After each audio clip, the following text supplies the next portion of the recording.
Hello everyone and welcome back to Shadow Man Stories. I can picture some of you already in bed, maybe some of you just getting home from work.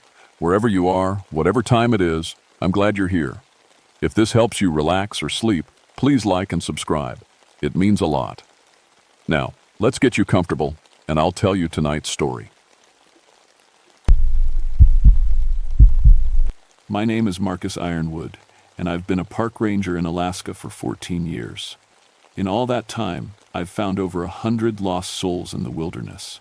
Some were hurt, some were scared, but I always brought them home.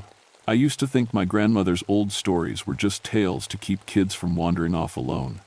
Stories about things that live in the dark corners of Alaska, things that steal people away. I was wrong about that. Dead wrong. It was February 1975, the coldest winter I'd ever seen. The temperature hit 40 below, and we only got about 4 hours of dim light each day. The rest was just darkness pressing down on you like a heavy blanket. Wonder Lake was frozen solid, thick enough to drive a truck on. You could see Denali Mountain in the distance when the weather was clear. 20,000 feet of ice and rock watching over everything. I was stationed at Wonder Lake, about 200 miles from Anchorage. When the aurora lights got strong, our radios would go crazy. Sometimes you couldn't talk to anyone for hours. It was the kind of place where you really felt alone in the world. My grandmother used to tell me stories about the Kushtaka. She said they were like men, but not men. They lived in the water and could change their shape to look like people you knew. The old stories said they would call to fishermen from the water, looking just like a friend or family member. When the fishermen got close, the Kushtaka would pull them down and steal their souls. I never believed those stories. I figured when people got too cold, their minds started playing tricks on them, made them see things that weren't there. I thought hypothermia caused hallucinations.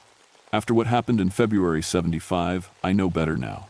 The call came in on a Tuesday morning. A research team from the University of Alaska had gone missing near Wonder Lake. 4 people, 2 men and 2 women, all smart folks studying the weather patterns. Their last radio contact was 3 days ago. They were supposed to check in every 12 hours. But we hadn't heard anything since. The weather had been brutal. 3 straight days of blizzard that would freeze you solid in minutes if you got caught outside. But when Tuesday morning came, the wind stopped. The air was so still it felt wrong, like the whole world was holding its breath. I called my partner Jenkins to get ready for a search. Tom Jenkins had been doing this job for 25 years. He had a wife and 3 kids back in Anchorage. If anyone could help me find those missing people, it was him. We packed our emergency gear, extra flares, warm sleeping bags, food for 3 days, and our best cold weather clothes. The plan was simple. Head out to where the research team had set up their camp, look for signs, and bring them home. In all my years as a ranger, it had never been more complicated than that. People got lost, you found them, you brought them back. That's how it worked. I should have paid attention to how quiet everything was that morning. No wind, no birds, no sound from the small animals that usually lived around the lake. Even the ice wasn't making its normal cracking sounds. It was like something had scared away every living thing for miles around. But I didn't think much about it then. I just wanted to find those 4 people and get them somewhere warm. We found their camp just after noon, about 5 miles from the lake shore. What we saw there made us both stop in our tracks. The camp was perfect, too perfect. 4 tents set up in a perfect square. Equipment laid out in neat lines. The fire pit had logs stacked like someone had just finished arranging them. Everything looked like a picture from a camping magazine. "That's not right," Jenkins said, pulling off his face mask. His breath made white clouds in the cold air. "We just had 3 days of blizzard. This stuff should be buried under snow or blown all over the place." He was right. The wind had been strong enough to knock down trees, but these tents looked like they'd been set up 5 minutes ago. No snow on them, no ice hanging from the edges. The equipment was arranged in perfect rows, like someone had used a ruler. I checked inside the tents with my flashlight. Sleeping bags rolled up tight. Personal items arranged neat and tidy. Nobody had slept in those bags. Nobody had used any of that gear. Maybe they packed up before the storm hit, I suggested. But even as I said it, I knew it didn't make sense. Jenkins was looking at something in the snow near the fire pit. "Marcus, come look at this." I walked over and saw what had caught his attention. Footprints in the snow, but they were strange. They started near the largest tent, walked about 10 feet toward the lake, and then just stopped. Not like someone had kept walking, and the snow had covered the rest. They just ended, like whoever made them had vanished into the air. The prints looked human, but there was something odd about them. They seemed a little too wide, and there were strange marks near the toes, like scratches in the snow. Could be ice cleats, Jenkins said, but he didn't sound convinced. We spent 2 hours looking around the camp. No signs of struggle, no blood, no messages left behind. It was like 4 people had just disappeared, leaving behind a picture-perfect campsite that should have been destroyed by the storm. The radio crackled to life, making us both jump. Static filled the air, then a voice came through. It sounded far away and strange. Help us.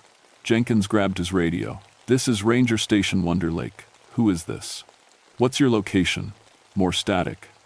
Then the voice again, clearer this time. We're at the lake. Can you see us? We're right here. I looked toward Wonder Lake. Through my binoculars, I could see figures standing on the ice. 4 people, waving their arms. They looked small in the distance, but they were definitely there. That's them, Jenkins said, excited. Thank God they're okay. But something felt wrong. The research team's equipment was still at the camp. Why would they leave everything behind and walk onto the frozen lake? And how had they survived 3 days in a blizzard without their gear?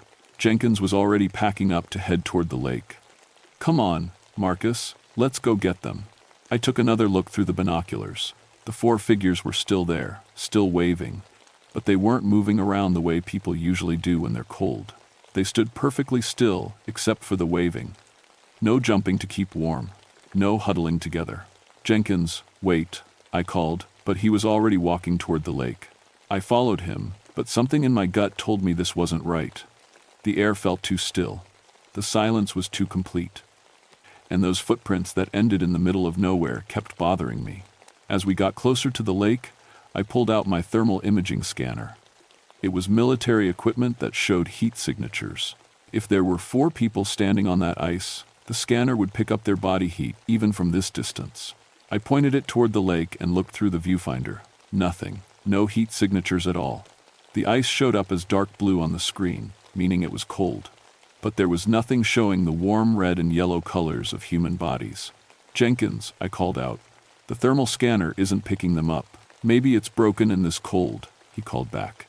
He was about 100 yards ahead of me now, walking fast toward the lake. I looked with my regular binoculars again. The figures were still there, still waving, but now that I was closer, I could see their faces. Even from this distance, I recognized them. The research team. Dr. Sarah Chen, the team leader. Robert Martinez, the weather specialist. The other 2 I'd seen in their files. But something about their faces looked wrong. They were smiling. Big, wide smiles like they were having the best time of their lives. People who had been lost in a blizzard for 3 days don't smile like that. Jenkins, stop, I yelled. Something's not right here. He turned around, and I could see he was angry. What's wrong with you, Marcus? Those people need help. They've been out here for days. Look at them through the thermal scanner, I said. He borrowed my scanner and pointed it at the lake. I watched his face change as he looked through the viewfinder. The color drained out of his cheeks. There's nothing there, he whispered.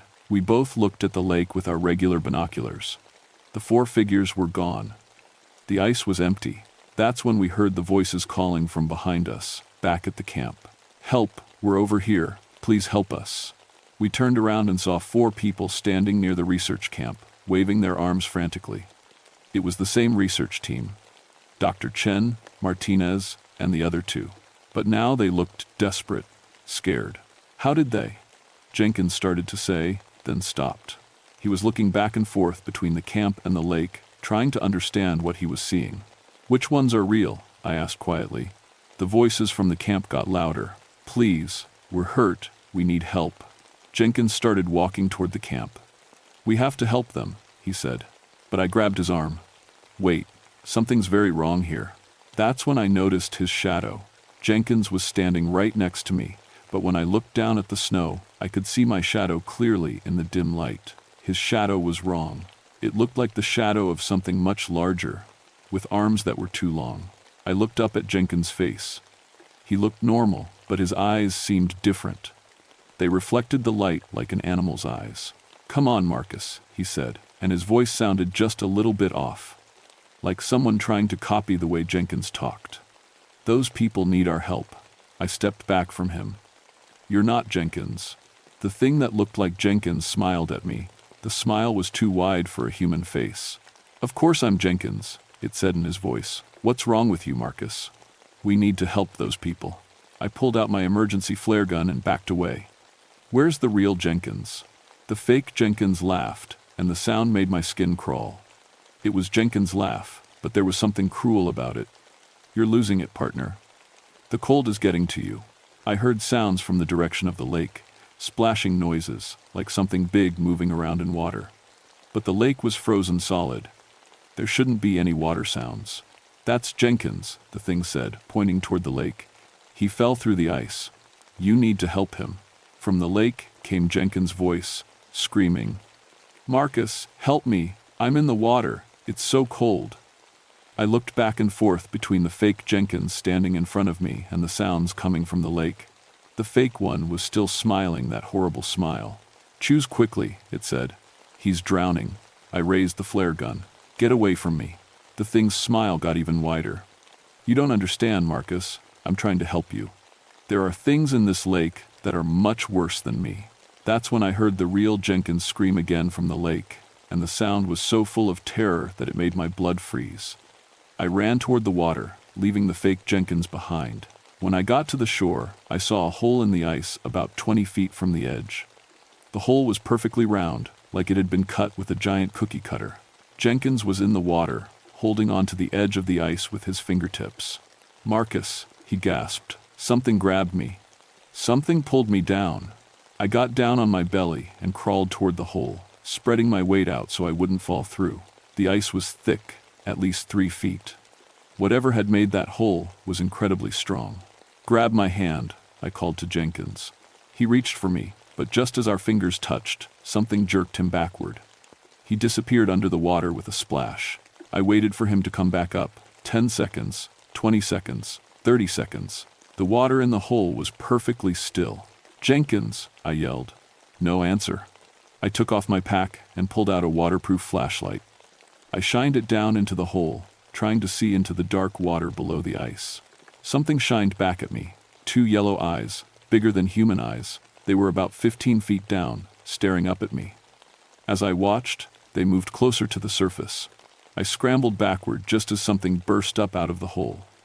It wasn't Jenkins. It was like a man, but wrong. 8 feet tall, covered in dark, wet fur. Its face was stretched out like an otter, with a black nose and whiskers. Its hands ended in claws that looked like they could cut through metal. Water dripped from its fur, but it didn't seem bothered by the cold at all. This was the Kushtaka from my grandmother's stories. The thing that steals souls. It looked at me with those yellow eyes and spoke in Jenkins' voice. "Help me, Marcus. It's so cold in the water." Behind me, I heard the fake Jenkins walking up. "Looks like the real Jenkins won't be needing our help anymore," it said. And when I turned around, it wasn't wearing Jenkins' face anymore. It looked just like the creature from the water. I was surrounded. The one from the water climbed up onto the ice. Its claws made scratching sounds as it pulled itself out of the hole. When it stood up, I could see how powerful it was. Its arms were longer than human arms, and its shoulders were broad like a weightlifter's. "We've been waiting for you, Marcus," the first creature said. "Your grandmother told you about us, didn't she?" I pointed my flare gun at the closer one. "Stay back. Fire won't help you here," it said. "This is our territory. We know every inch of this lake, every crack in the ice. There's nowhere for you to run." The creature that had come out of the water started walking toward me. Each step left wet claw marks in the snow. "Do you want to know what happened to your friend Jenkins?" I didn't answer, but it kept talking anyway. "He trusted us. When we called to him in your voice, he came right to the edge of the ice. He thought you had fallen through. He wanted to save you." The first creature laughed. "Humans are so easy to fool. You care about each other. That makes you weak." "Where are the research team?" I demanded. "They're safe," the water creature said. "They're with us now. Under the ice. They'll stay there forever, and they'll never be cold again." I realized what it meant. The research team was dead. They had been dead for days. These things had been using their shapes to lure me and Jenkins to the lake. Why? I asked. Because we're hungry, the first creature said simply, and because we can. That's when I remembered something my grandmother had taught me. She said the Kushtaka were afraid of fire, and they couldn't cross running water while they were in their true form. I didn't see any running water, but I had something else. I fired the flare gun at the creature closest to me.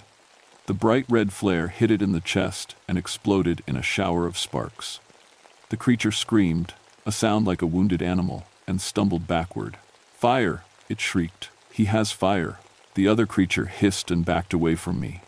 I pulled out another flare from my pack and lit it with a match. The red light pushed back the darkness, and both creatures moved farther away. "This won't last forever," the first creature snarled. "You only have so many flares." "We have all the time in the world." I started backing away from the lake, keeping the flare pointed toward them. My mind was racing, trying to figure out how to get out of this situation. I was miles from the nearest radio, and these things were faster and stronger than me. That's when I remembered something else my grandmother had taught me. A protection chant in the old Tlingit language. I had never believed in it before, but nothing else was working. I started saying the words, stumbling over the pronunciation. It was a chant asking the spirits of my ancestors to protect me from evil. Both creatures stopped moving. Their yellow eyes went wide. "He knows the old words," one whispered to the other. "Impossible," the second one said. "The young ones have forgotten." I kept chanting, holding the flare high. The creatures were backing away now, actually scared of something for the first time. But I only had 3 flares left, and it was getting dark. Soon, I would be alone in the wilderness with these things hunting me.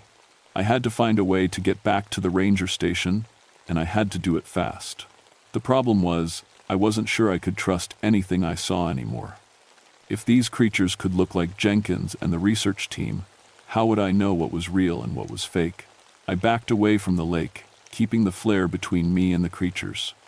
They followed me, staying just outside the circle of red light, moving like wolves stalking prey. Their yellow eyes reflected the flames, making them look like evil spirits in the darkness.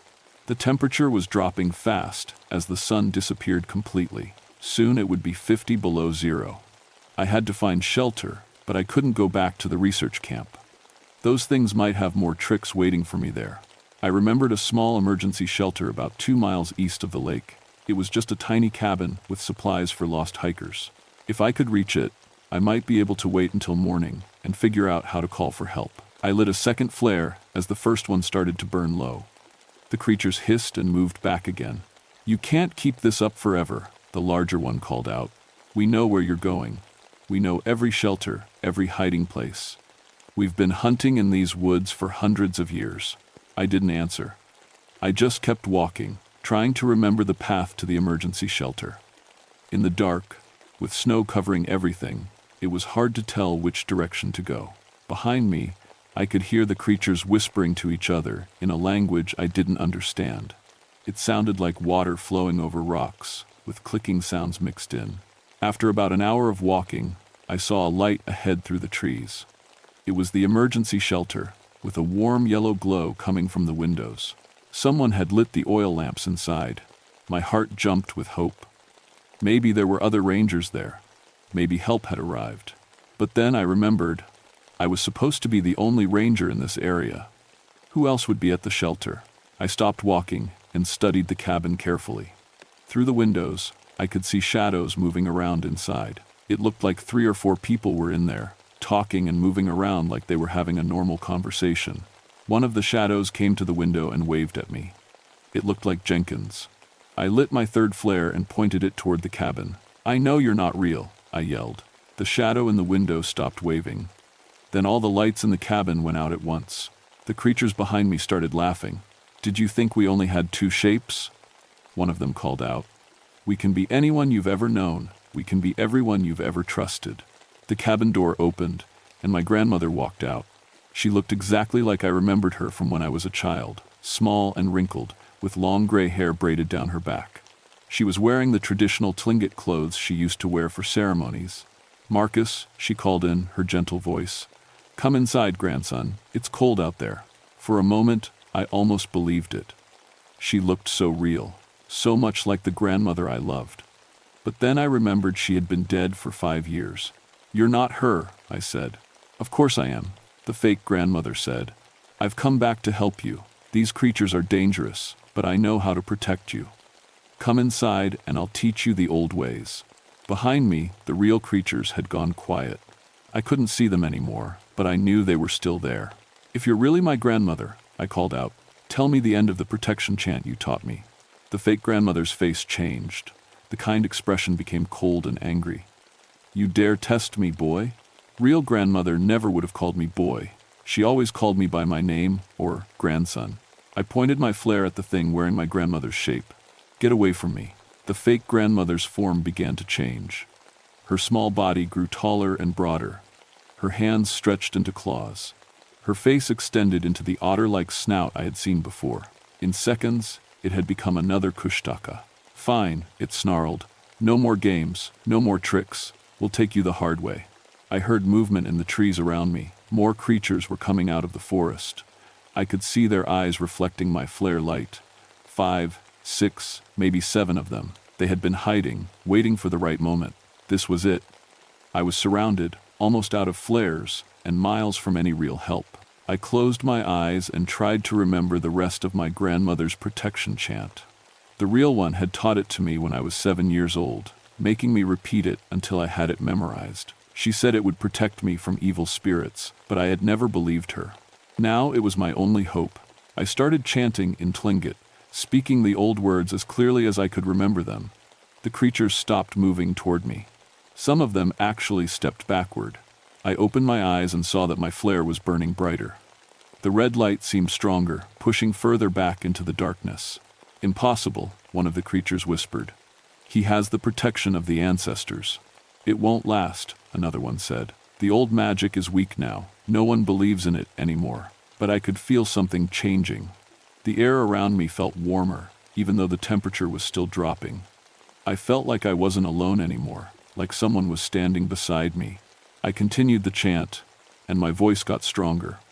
Some of the words came back to me that I thought I had forgotten. It was like my grandmother was whispering them in my ear. The creatures started backing away further.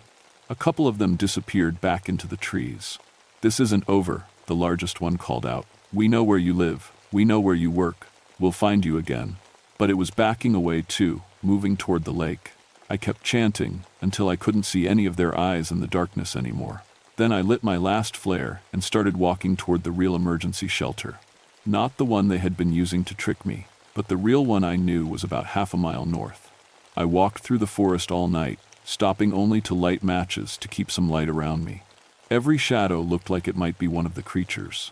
Every sound made me jump, but they didn't come back. Whatever power my grandmother's chant had called up, it was protecting me.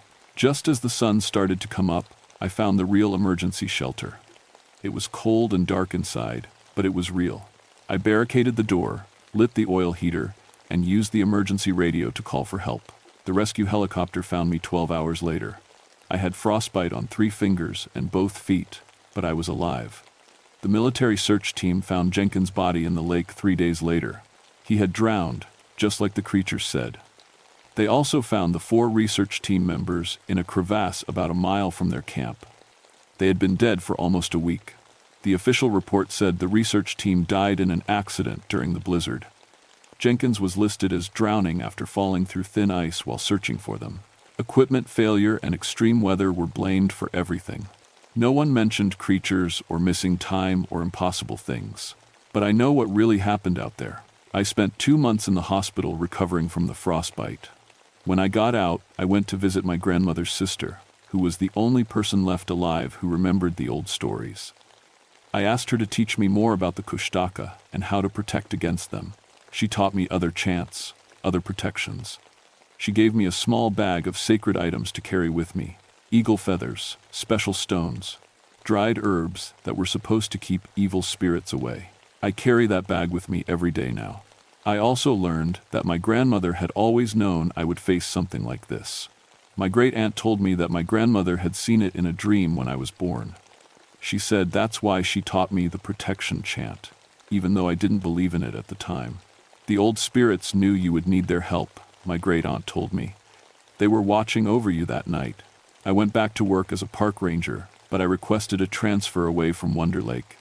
The Park Service was happy to move me after what happened. They said I had been through trauma and needed a change of scenery. But I kept hearing reports from other rangers working that area. Hikers going missing in ways that didn't make sense. Search teams finding empty camps that looked too perfect. Radio calls that came from people who turned out to be already dead. The Wonder Lake area is restricted during winter months now. The official reason is dangerous ice conditions, but I know the real reason. The Park Service doesn't want to lose any more people to things they can't explain or fight. Sometimes I still have nightmares about that night. I dream about Jenkins calling for help from under the ice, or about creatures wearing the faces of people I love. But when I wake up, I say my grandmother's protection chant, and the fear goes away. I've learned to listen to the old stories with respect now. When indigenous elders tell tales about spirits and creatures in the wilderness, I pay attention. They're not just stories. They're warnings passed down from people who survived encounters with things that most folks don't believe in. A few years ago, I was training a new ranger, a young guy fresh out of college. He asked me if I believed in Bigfoot or any of that cryptid stuff. I told him what I always tell the new guys now. If you're ever out there and you see someone you know acting just a little bit wrong, if their shadow doesn't match their body, if they're not cold when they should be, if they want you to go somewhere that doesn't feel right, trust your instincts. It might not be who you think it is. Most of them laugh and think I'm just an old ranger trying to spook them. But a few pay attention. Those are the ones who come back from their patrols with all their fingers and toes. Alaska has things living in it that make the cryptids in the lower 48 states look like house pets. Things that have been hunting here since before humans crossed the land bridge from Asia. Things that remember when the glaciers covered half the continent. The Kushtaka wasn't my only encounter with the supernatural up here, but it was the one that taught me to respect the old ways. It taught me that some of the stories our ancestors told weren't meant to entertain kids around a campfire. They were meant to keep people alive. If you ever find yourself alone in the Alaska wilderness, remember this.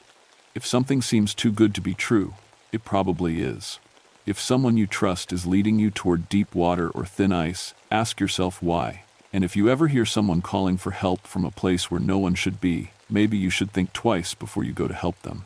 Because sometimes, the thing calling for help is the same thing that put your friend in danger in the first place. The creatures are still out there, they're still hunting, and they're very, very patient. But now I know how to fight back. And if you ever need to know the old protections, the old ways to keep safe from things that steal souls, you can find me at any Alaska Ranger station. Just ask for Marcus Ironwood. I'll be the one carrying eagle feathers and speaking words in a language older than this country. Because my grandmother was right about more than just the Kushtaka. She was right when she told me that the old spirits would protect me if I showed them respect, and they're still protecting me today.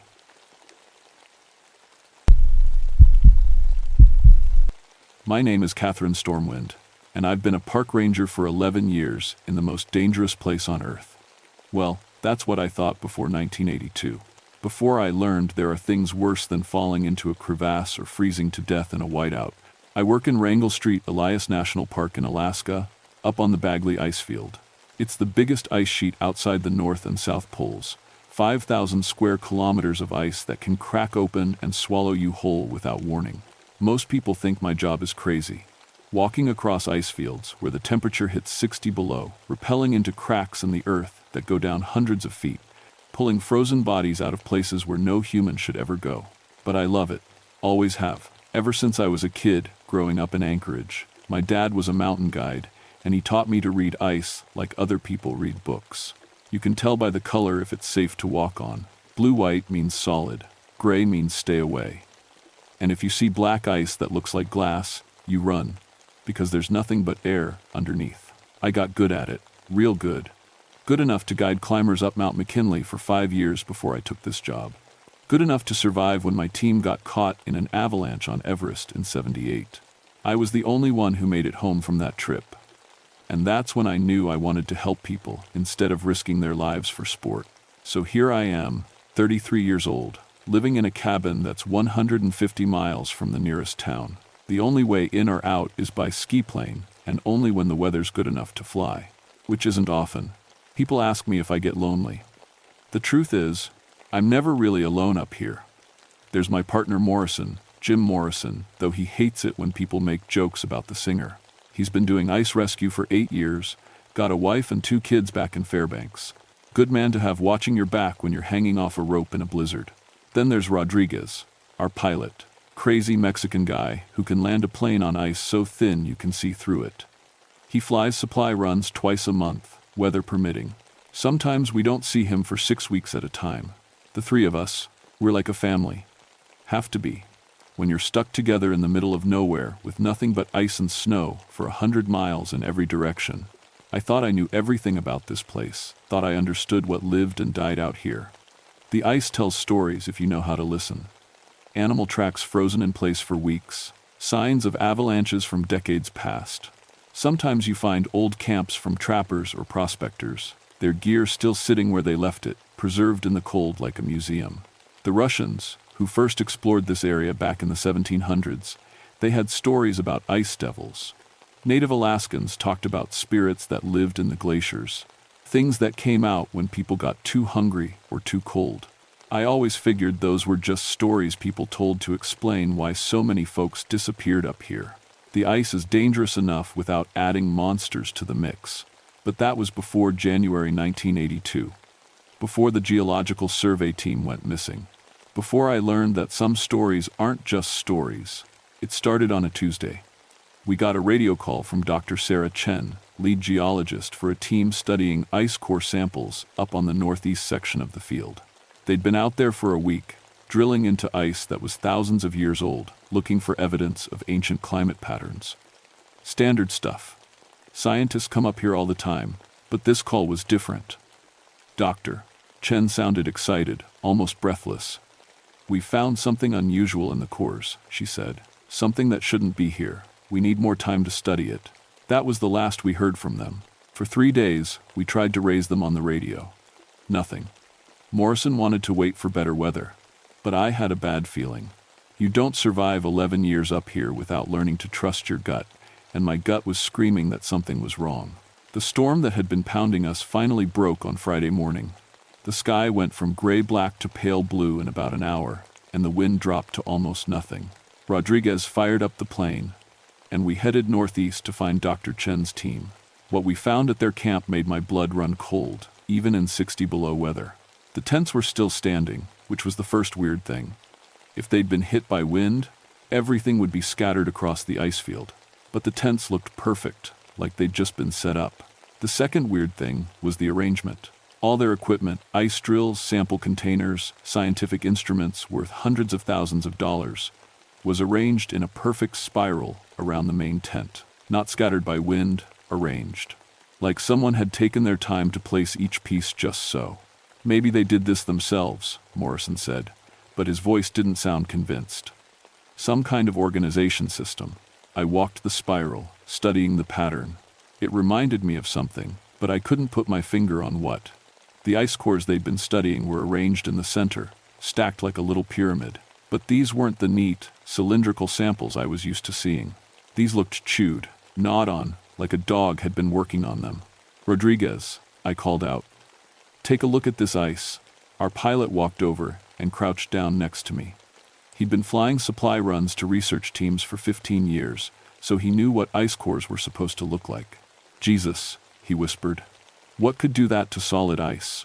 The cores had teeth marks in them, not like they'd been cut with a tool or broken by accident. There were deep gouges that looked exactly like bite marks, but they'd have to come from something with teeth the size of railroad spikes. We searched the tents next. Dr. Chen's team had been 3 people, herself, plus 2 graduate students named Mark and Jennifer. All their personal stuff was still there. Sleeping bags, clothes, food. But no people. That's when Morrison found the first blood. It was outside the main tent, a dark red stain in the snow that stood out like a neon sign against all that white. But here's the thing that made my skin crawl. The blood was warm, not frozen solid like it should be after sitting outside in this cold for days. It was steaming. That's impossible, I said, kneeling down next to the stain. Blood freezes in minutes at this temperature. Morrison was scanning the area with his binoculars. Cat, he said, his voice tight. You need to see this. He handed me the binoculars and pointed toward a series of ridges about a quarter-mile away. At first, I didn't see anything unusual, just the normal pattern of ice formations created by wind and temperature changes. Then I noticed the tracks. They started right at the edge of the camp and headed straight for those ridges. At first glance, they looked like snowshoe prints, the kind any member of the research team might make. But as I adjusted the focus on the binoculars, I could see they were wrong. Too big. And the stride was too long, like whatever made them was taking steps that covered twice as much ground as a normal person. "We need to follow those tracks," I said. "Bad idea," Rodriguez said immediately. "We should radio for backup, get a full search team out here." I tried the radio. Nothing but static. Not unusual. Sometimes the ice interferes with signals. But when I kept trying different frequencies, all I got was the same static with something else underneath it. Something that sounded almost like chewing. "Radio's dead," I told them, "and that storm's moving back in." I pointed to the horizon, where dark clouds were building up like a wall. "We've got maybe 4 hours before we're stuck here overnight." Morrison checked his gear. Ice axe, climbing rope, emergency kit. "Okay, but we stick together. Nobody wanders off alone." Frage. We started following the tracks across the ice field. The further we got from camp, the weirder things got. The tracks seemed to change as we followed them, starting out human-sized and gradually getting bigger, deeper. By the time we'd gone half a mile, they looked like they'd been made by something walking on all fours. But the really disturbing part was Morrison. He'd always been a big eater, the kind of guy who could put away 3 sandwiches at lunch and still be hungry an hour later. But as we walked, he kept pulling out energy bars and eating them, one after another. I counted 6 in the first hour. "You okay, Jim?" I asked him. He looked up from unwrapping his 7th bar. "Just really hungry today," he said. "Can't seem to get full." The tracks led us to a crevasse field, an area where the ice had cracked and shifted, creating deep gaps that could swallow a truck. Rodriguez stayed back to mark our path, while Morrison and I approached the edge of the biggest crack. It was deep, deeper than our flashlight beams could reach. And as we stood there looking down into that black hole in the ice, we heard something that made every hair on my body stand up. Singing. It was coming from down in the crevasse, echoing off the ice walls. A woman's voice, high and sweet, singing something that might have been a lullaby. The melody was beautiful, but the words weren't in any language I recognized. "Dr. Chen?" Morrison called down. The singing stopped. For about 10 seconds, there was nothing but silence and the sound of wind moving across the ice. Then we heard something else. Scraping. Like fingernails on a chalkboard, but louder. Much louder. "We're getting out of here," I said, "right now." But Morrison was already uncoiling his climbing rope. "If that's Dr. Chen down there, she needs help." "Jim, that's not Dr. Chen." He looked at me with glassy eyes, like he wasn't really seeing me. "She's hungry," he said. "She's been trapped down there, and she's so hungry." That's when I knew something was very, very wrong. I grabbed Morrison's arm and tried to pull him away from the crevasse, but he was stronger than me and completely focused on that rope. "She needs food," he kept saying. "She's been down there so long, and she's starving."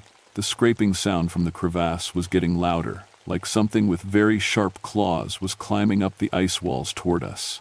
Rodriguez appeared at my shoulder, breathing hard from running across the broken ice. "What the hell is that noise?" he asked. "We're leaving," I said. "Help me get Morrison away from that hole." But when we looked over, Morrison was gone. His rope was still there, tied around an ice anchor, disappearing down into the darkness. He'd rappelled into the crevasse by himself. "Morrison," I yelled, "get back up here." His voice echoed up from below, distorted by the ice walls. "She's beautiful," he called, "and she's so hungry. We have food back at camp. We can help her." Rodriguez and I looked at each other. In all the years I'd known Jim Morrison, he'd never done anything that stupid. Never. The guy was careful to a fault, the kind of partner you could trust with your life, because he always followed procedure. The scraping sound stopped. "Jim," I called down, "talk to me." Nothing. "I'm going down," I said, reaching for my gear. "Like hell you are," Rodriguez said.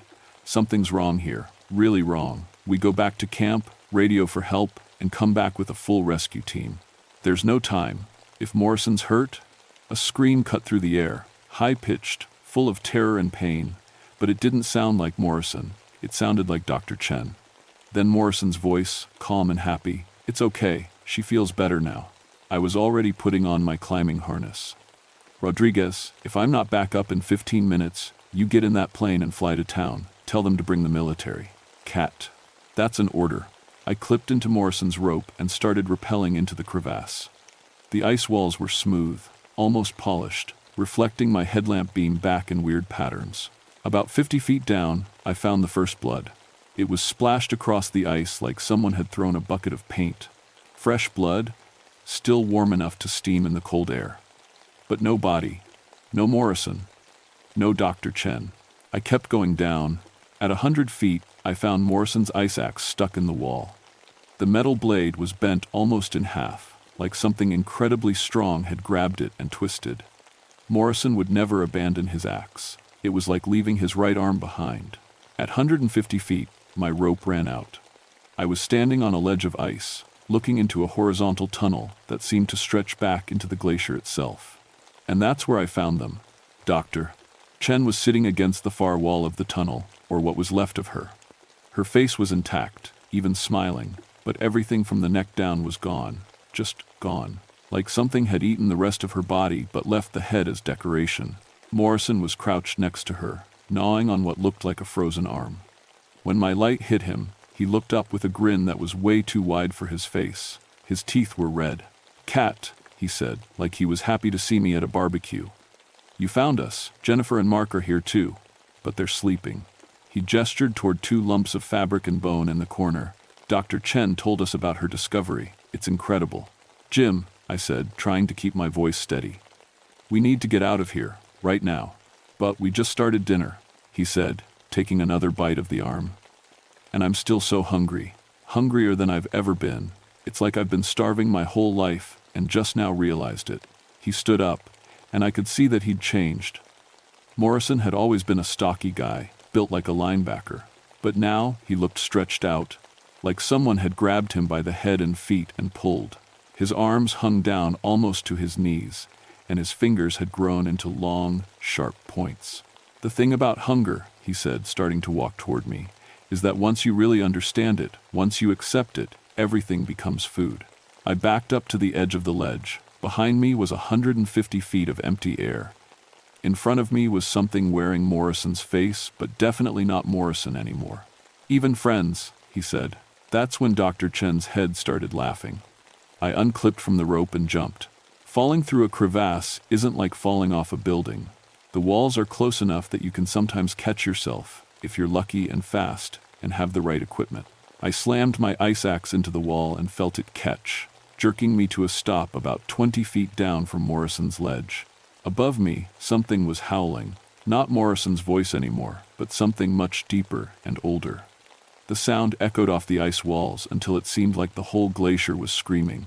I climbed as fast as I could, jamming the points of my crampons into the ice, hauling myself up hand over hand. When I finally reached the surface, Rodriguez was there with his rifle ready. "What happened down there?" he asked.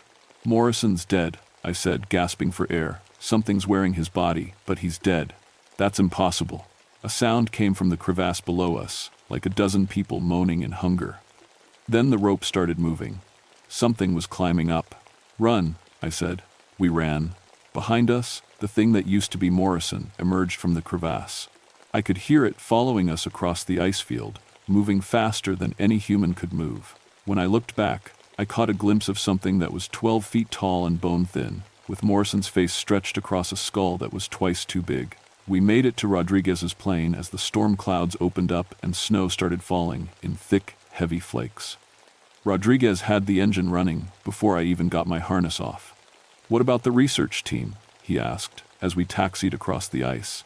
"They're all dead," I said. "Something killed them and ate them. Something that's been sleeping in the glacier." "Cat, that's crazy." "Yeah," I said, watching the camp disappear in the blowing snow below us. "That's what I thought too." But as we flew away from the ice field, I could see something moving down there.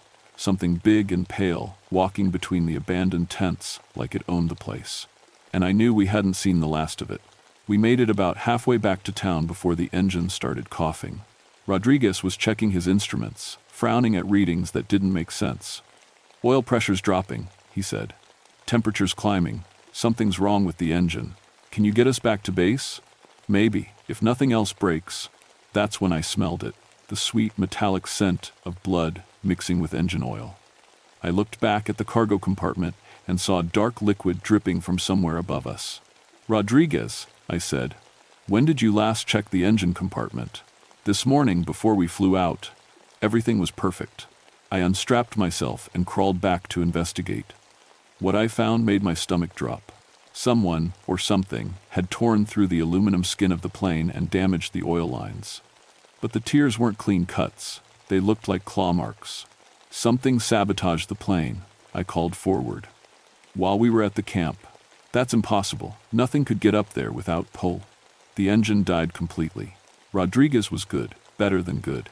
He managed to glide us down onto a flat section of ice about 10 miles from where we'd started. The landing was rough but not fatal. What worried me was that we were stranded in the middle of nowhere with something hunting us. "Radio still working?" I asked as Rodriguez ran through his emergency checklist. "Yeah, but I'm not getting any response from town. Storm must be interfering with the signal." I tried our own radio gear. Same result, nothing but static with that strange chewing sound underneath. But as I adjusted the frequency, I heard something else. Morrison's voice. "Cat," it said through the static. "Where are you, Cat? I'm still so hungry. We have so much more to talk about." Rodriguez heard it too. His face went pale. "That can't be Morrison. We saw him fall into that crevasse." "It's not Morrison," I said. "Not anymore." The snow was coming down harder now, reducing visibility to almost nothing. In weather like this, you could walk past someone 10 feet away and never see them. But it also meant that whatever was out there couldn't see us either. "What's our survival situation?" I asked. "Emergency kit has food for 3 days, fuel for a camp stove, emergency shelter. But if nobody knows, we're missing." He didn't have to finish. "In weather like this, it could be weeks before anyone could mount a search operation. We'd freeze long before then." "There's something I need to tell you about Morrison," I said, "about what I saw down in that crevasse."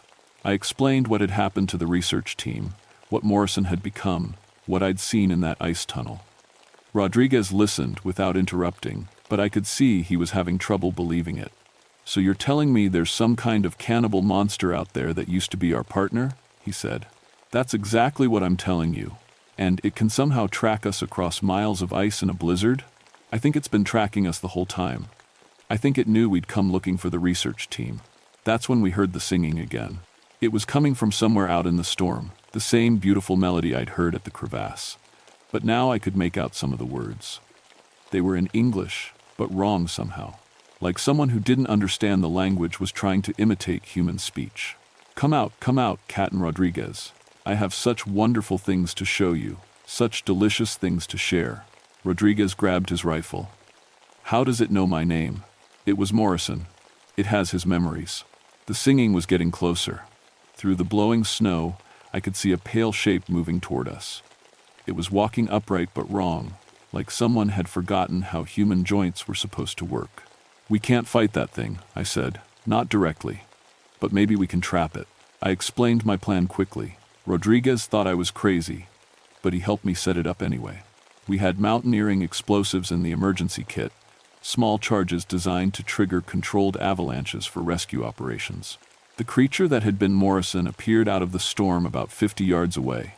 In the blowing snow, it looked almost human from a distance, but as it got closer, I could see the truth. It was at least 12 feet tall, stretched out like a piece of taffy. Its arms dragged on the ground, ending in fingers that were more like icicles.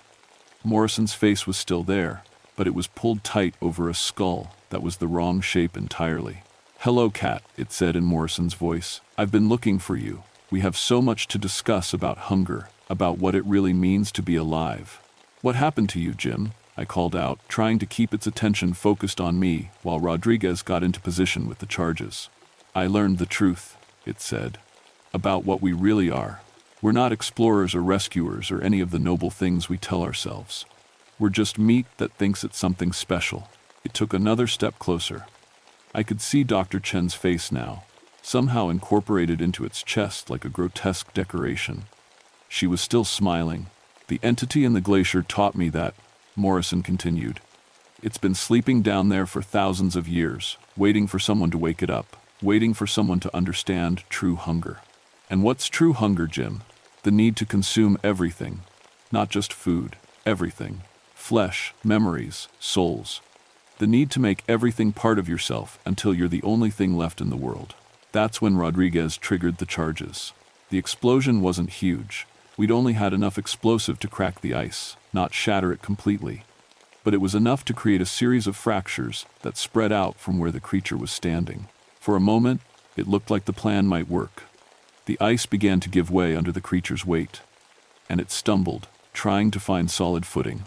But then it smiled with Morrison's face and stepped out onto thin air like it was solid ground. Ice is my element now, Cat, it said.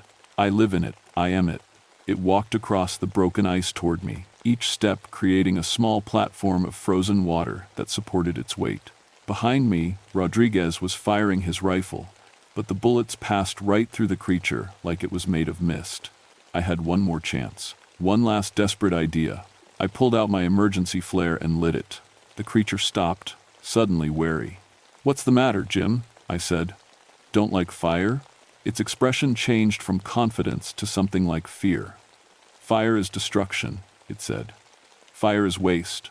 Fire burns up perfectly good food." I held the flare out like a weapon and started walking toward it. The creature backed away, its form becoming less solid, more like a skeleton made of ice and mist. "You're not Morrison," I said. "You're something old and hungry that's been sleeping in the glacier, something that feeds on human flesh and human fear. I am hunger itself," it said. But its voice was weaker now, more distant. "Then starve." I threw the flare directly at its chest. The creature's scream was the sound of a glacier cracking, a noise so deep and loud that it seemed to come from the ice itself. Where the flare hit, its flesh began to steam and melt. Morrison's face stretched and distorted until it wasn't recognizable anymore. But the thing didn't die. It dissolved, melting into the ice like it had never been solid at all. The last thing I heard was its voice, whispering from the wind. "I'll be waiting, Cat. In the deep ice, in the hungry dark, I'll always be waiting." They found us 2 days later. A search and rescue team from Anchorage managed to get through when the storm cleared, following our emergency beacon. Rodriguez and I were half frozen and completely exhausted, but alive. The official report said that Ranger James Morrison and the Geological Survey team had been lost in an avalanche. Equipment failure had forced Rodriguez and me down in bad weather, but we'd survived by following proper emergency procedures. Nobody asked about the claw marks on the plane. Nobody questioned why Morrison's body was never found, or why the research team's camp looked like it had been arranged by something that didn't understand human behavior. I tried to tell the truth. Once, to my supervisor back in Anchorage. He listened patiently while I explained about the creature in the glacier, about Morrison's transformation, about the thing that could walk on air and control ice. Then he recommended I take some time off, talk to a counselor, process the trauma of losing my partner in such a terrible way. So I stopped talking about it, but I didn't stop learning. I spent months researching, tracking down every story I could find about things that lived in the ice. The Russian fur traders had dozens of accounts about creatures they called ice devils. Native Alaskan tribes had traditions going back centuries about spirits that hibernated in glaciers, waiting for the right conditions to wake up. The Inuit word for what I saw is tornersuk, a powerful spirit that can possess humans and turn them into cannibals. They have protection rituals, ways to ward off the hunger when it calls. I learned some of them. I carry the amulets now, carved from walrus ivory and blessed by shamans who still remember the old ways. Because the thing in the glacier isn't dead, I know that. It's just sleeping again, waiting for the next group of researchers or climbers or tourists to venture too far into its territory. Climate change is making it worse. Every year, more ice melts. More ancient things are exposed to the light for the first time in thousands of years. There have been reports from all over Alaska, hiking teams that disappear, leaving behind camps arranged in impossible patterns. Rescue workers who go looking for survivors and come back changed, always hungry, always looking at their colleagues like there's something to eat.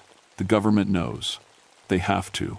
The Bagley ice field has been off-limits to civilian research since 1982, officially due to geological instability. But I've seen the military flights, the teams of specialists in hazmat suits who venture out onto the ice and come back carrying sealed containers. They're studying it, trying to understand it. And that scares me more than the creature itself, because some kinds of knowledge are too dangerous to possess. I still work as a ranger, but I transferred to a different park, Denali, where the ice is newer and the ground is solid. I've never gone back to the Bagley ice field, and I never will. But sometimes, on really cold nights, when the wind is howling through the mountains, I hear singing, a beautiful melody, with words I don't recognize, coming from somewhere far away.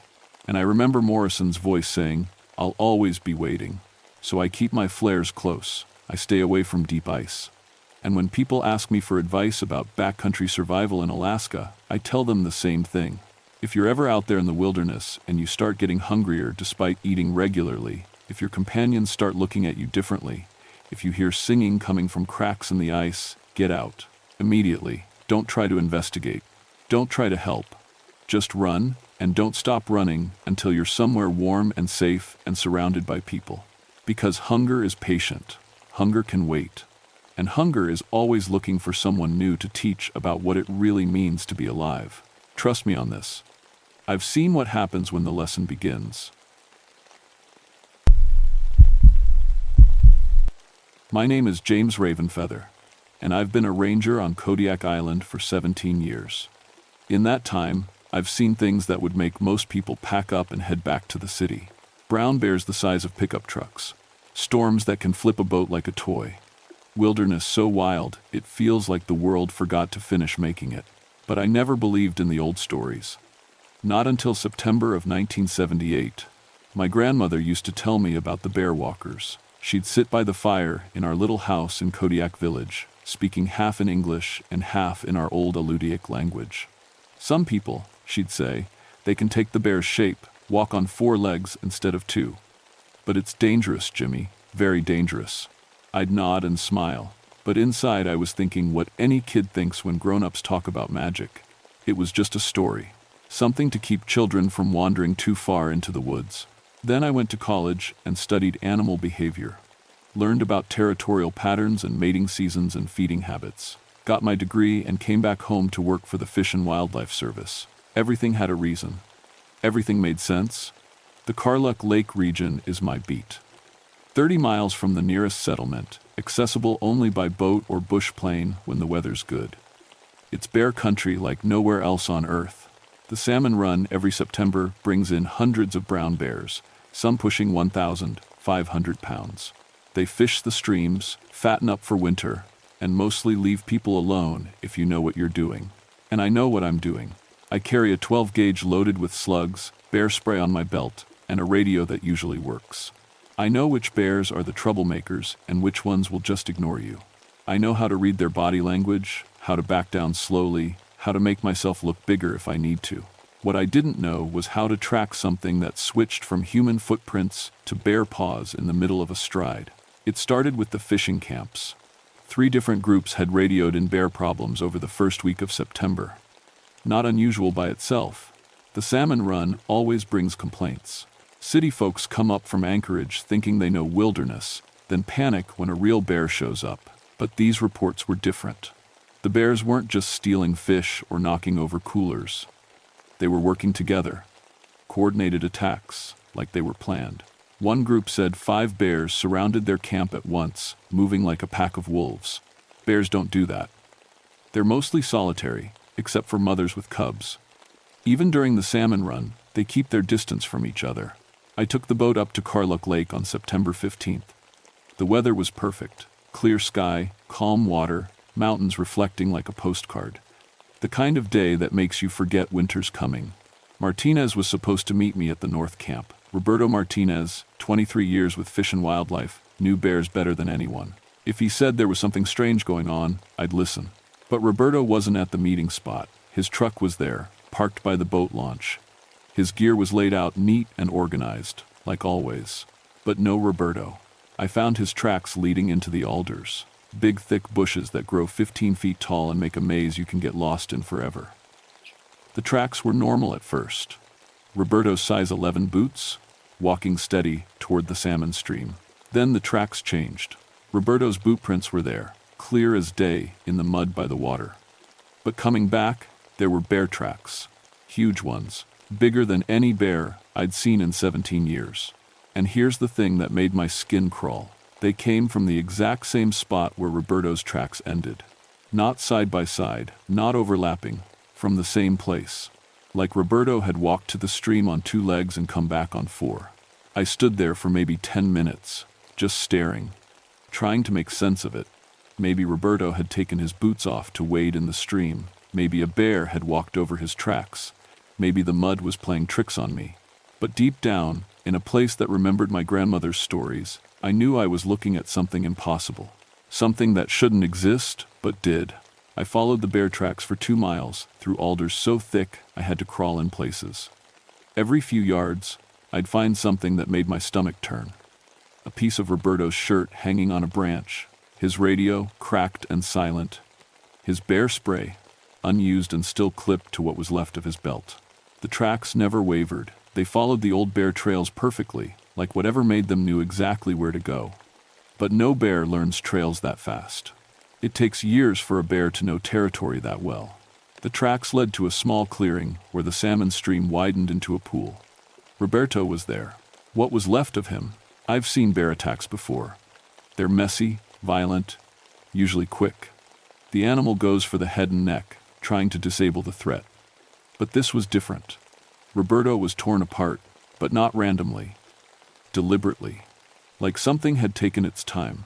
And there were bite marks that didn't match any bear I knew. Too small for the massive tracks I'd been following. About the size of human teeth. I keyed my radio with shaking hands. Base, this is Raven Feather. I need a coroner and a crime scene team at Carluke North Stream. Officer down. The static crackled back. Say again, James? Did you say officer down? Roberto Martinez is dead. Looks like a bear attack, but... I stopped. How do you explain impossible tracks? How do you tell people you found human bite marks on a mauling victim? Stand by, Ravenfeather. Help is coming. I waited by Roberto's body until the helicopter arrived. Kept my shotgun ready and my eyes on the tree line. The whole time, I felt like I was being watched. Not by a bear. I know that feeling. This was different. Intelligent, patient. Dr. Foster came in on the chopper, along with Thompson from the Wildlife Division and 2 state troopers. Sarah Foster was the best wildlife biologist in Alaska, called in whenever there was a problem bear that needed to be understood instead of just shot. Thompson I didn't know well. Mark Thompson, mid-30s, transferred up from the lower 48 about 6 months ago. Quiet guy, serious about his work, but something about him always seemed a little off, like he was angry at the world and trying real hard not to show it. Jesus, James, Dr. Foster said, kneeling by Roberto's body. What happened here? I showed her the tracks, watched her face change from professional interest to confusion to something that looked like fear. These prints, she said, measuring them with her field kit. They're enormous, bigger than any Kodiak bear on record.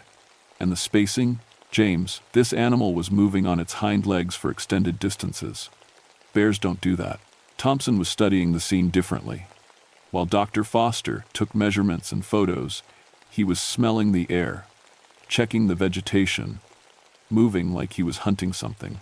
When he found Roberto's torn clothing, he held it up to his nose and breathed deep. Thompson, I said, you okay? He looked at me with eyes that seemed different. Darker, hungrier. Just trying to understand what we're dealing with, he said. But his voice sounded strange. Rougher. We set up camp in the clearing, planning to track the creature at first light. Dr. Foster wanted to dart and collar whatever had killed Roberto. The state police wanted to determine if there was a public safety threat. I just wanted answers. That night, I couldn't sleep. The forest was too quiet. No owl calls, no rustling in the brush, no salmon jumping in the stream. Just silence, like everything natural had packed up and left. Around midnight, I heard something moving in the darkness beyond our fire, something big, but trying to be quiet. I grabbed my shotgun and flashlight, played the beam toward the noise. Nothing there, but the smell hit me, that sharp, wild musk of a big bear mixed with something else. something that smelled almost human. "You hear that?" I whispered to Dr. Foster. She was awake, sitting up in her sleeping bag with her tranquilizer gun across her knees. "It's been circling us for an hour," she said. "Whatever killed Roberto, it's still here." Thompson's sleeping bag was empty. We found his boots by the stream, laces still tied, his clothes folded neat and careful on a rock. But no Thompson, just more of those impossible tracks, leading away into the darkness. Tracks that started where Thompson's clothes ended. Dr. Foster was shaking, trying to work her radio. "Base, this is Foster. We need immediate extraction. We have another missing person, and I think we're dealing with something that isn't exactly a bear." The radio crackled with static. No answer. We were alone in the wilderness with something that could think like a human and kill like a monster. Something that might have been Thompson, or might have been wearing Thompson's skin. I thought about my grandmother's stories and realized they weren't stories at all. They were warnings. Dr. Foster and I didn't sleep the rest of that night. We kept the fire burning bright and took turns on watch. Every shadow looked like it was moving. Every sound made us jump. At dawn, we found Thompson's tracks leading to the main salmon stream. But these weren't the careful, controlled prints we'd seen before. These were deep and angry, like whatever made them was running hard. "We need to find him," Dr. Foster said. She was trying to stay professional, but I could hear the fear in her voice. "If Thompson's injured, if he's having some kind of breakdown." "Sarah," I said, "look at these tracks." She knelt down and really studied them. The prints started out normal-sized, like the ones that began at Thompson's clothes. But as we followed the trail, they got bigger. And bigger. By the time we'd gone a quarter mile, they were massive. Bigger than the ones we'd found at Roberto's murder scene. "This isn't possible," she whispered. "My grandmother would disagree with you." We followed the trail for 3 hours. It led through the thickest part of the alder forest, along paths that only someone with years of experience could navigate. Or something with an animal's instincts. The trail ended at a bear den. Not a normal den. This one was huge, carved deep into a hillside, with claw marks around the entrance that were fresh and deep. Human artifacts were scattered around the opening. A watch, a wallet, a piece of Roberto's badge, and sounds coming from inside. Low, rumbling sounds that might have been a bear sleeping, or might have been something else entirely. "Thompson," Dr. Foster called softly. "Mark, are you in there?" The sound stopped. Then something came out of the den. It looked like a bear at first. Massive, dark brown fur, moving on all fours. But something was wrong with the proportions. The head was too large, the limbs too long, and when it stood up on its hind legs, it kept going up and up, 8 feet tall, maybe more. But the worst part was the eyes. They weren't bear eyes. They were human eyes, intelligent and aware, and full of an anger that made my blood freeze. "Mark?" Dr. Foster said again. The thing tilted its massive head and looked at her. When it spoke, the voice was Thompson's voice, but changed. Deeper. Rougher. "Sarah," it said, "you shouldn't have come here. I had my shotgun up and aimed, but my hands were shaking so bad I could barely hold it steady. Thompson, what happened to you?" "I found out what I really am," the creature said. "What I was always supposed to be." It dropped back to all fours and moved toward us. Not fast, not threatening yet, just closing the distance with the patience of a predator that knows its prey can't escape. "The old stories are true, James," Thompson said in that horrible rough voice. "Your people knew. Some humans can take the bear's shape, but they forgot to mention how good it feels, how right it feels." Dr. Foster was backing away slowly, her tranquilizer gun ready. "Mark, this isn't you. Something's happened, some kind of psychological break. We can get you help." The Thompson thing laughed, and it sounded like rocks grinding together. "Help? I don't need help. I need you to understand. This island has power, old power. It's been calling to me since I got here, whispering in my dreams, showing me what I could become. You killed Roberto," I said. Roberto was weak, human. He couldn't understand. Thompson took another step closer. "But you might, James. Your grandmother's blood. You have the potential. I can smell it on you." That's when Dr. Foster fired the tranquilizer dart. It hit Thompson square in the chest. He looked down at it, then back up at us, and smiled with way too many teeth. "That won't work on what I am now," he said. Then he charged. I got one shot off with the 12 gauge. Hit him center mass, a slug that should have dropped any bear in Alaska. He barely slowed down. Dr. Foster screamed as Thompson's massive paw swatted her aside like she weighed nothing. She hit a tree hard and went down, not moving. I ran, through the alders, crashing through branches and thorns, hearing Thompson behind me, but not following on the ground. Following through the treetops, leaping from branch to branch like something that weighed 50 pounds instead of 2,000. I made it to our campsite and grabbed the emergency radio. Mayday, mayday, this is Ranger Ravenfeather at Carlook Lake. I need immediate extraction. We have a rogue bear, possibly rabid, and multiple casualties. Static. Then a voice I didn't recognize. James? This is Thompson. I spun around. Nothing there but forest. I'm talking to you on your radio frequency, James. Did you know I could do that? All the human intelligence, all the bear strength. I'm becoming something new. Where are you? Close. Dr. Foster is alive, by the way. Unconscious, but alive, for now. My blood went cold. What do you want? I want you to understand. This island, this place, it's special. Sacred. Your people knew that once.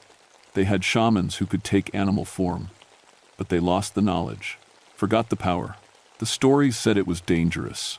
Only if you fight it, only if you try to stay human. Thompson's voice was getting closer, though I still couldn't see him. I fought it for months, James. The dreams, the hunger, the need to hunt. But last week, during the new moon, I finally let go. I let the bear spirit in, and now I'm free. A branch cracked behind me. I spun around with the shotgun, but nothing was there. You can be free too, Thompson said. Your grandmother's blood, your connection to this land, the spirit recognizes you. It wants you. I've seen what it does to people, I said. Roberto's dead because of it. Roberto was in the way. But you could join me, hunt with me. We could protect this island from the tourists and developers and everyone else who wants to turn it into something tame and safe. That's when I saw him. Standing at the edge of the clearing, no longer looking quite like either a bear or a human. Something in between.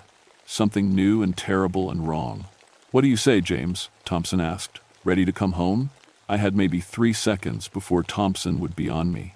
3 seconds to make a choice that would determine if I lived, died, or became something like him. But instead of running or shooting, I did something my grandmother taught me when I was 7 years old. Something I hadn't thought about in decades. I started singing, not in English. In the old language, Alutiiq words that felt rusty in my mouth but came back like muscle memory. A song my grandmother called the Bear Peace. Something shamans used to sing when they needed to speak with the bear spirits, as equals, not enemies.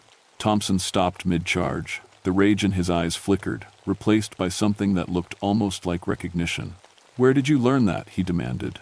My grandmother. She said there were right ways and wrong ways to walk with the spirits. You chose the wrong way, Mark. I chose power. You chose anger. I kept singing, letting the old words flow. The bear spirit doesn't want partnership, Thompson. It wants to consume you. Replace you.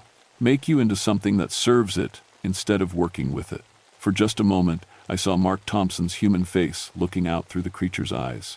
Scared, lost, like a man drowning and finally realizing how deep the water was. Help me, he whispered. Then the bear spirit reasserted control, and Thompson's face disappeared behind animal fury. He came at me fast, but the song had bought me time to think. I couldn't outrun him, couldn't outfight him, but I knew these woods better than any transplant from the lower 48, spirit-possessed or not.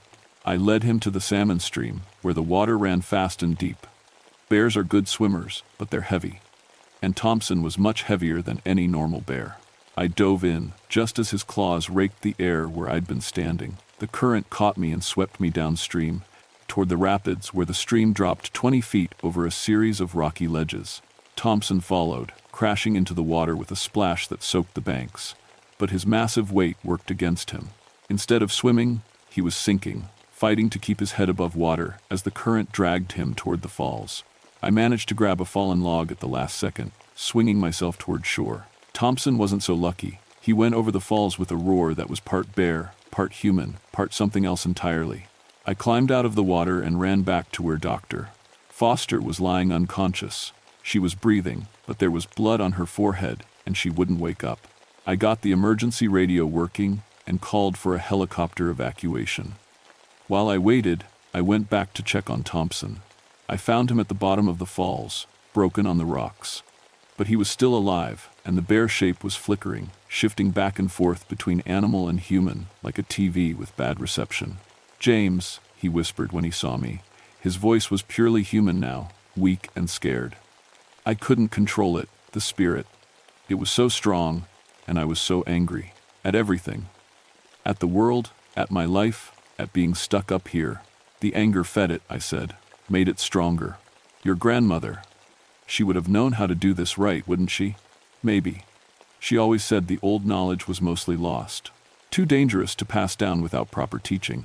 Thompson coughed up blood. "The bear's spirit. It's not evil, James. Just hungry. It's been alone for so long, waiting for someone who could hear it.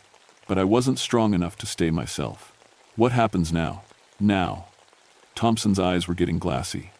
"Now it goes back to sleep, waits for the next person foolish enough to think they can handle ancient power without ancient wisdom." He died as the helicopter arrived. When the paramedics checked his body, they found Mark Thompson, 3-4-year-old wildlife specialist, apparently killed in a bear attack after falling off the rocks. No one asked why there were no actual bears in the area. No one asked about the tracks that led to his body and then just stopped. No one asked why Dr. Foster kept talking about bears that walked upright and spoke with human voices, because they figured head trauma could explain that. But I knew what I'd seen. What I'd survived, and I knew it wasn't over.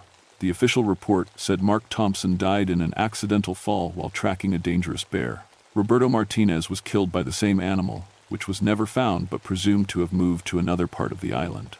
Dr. Foster recovered from her head injury, but she transferred to a research station in Montana within a month. Said Alaska had too many bad memories. Before she left, she pulled me aside.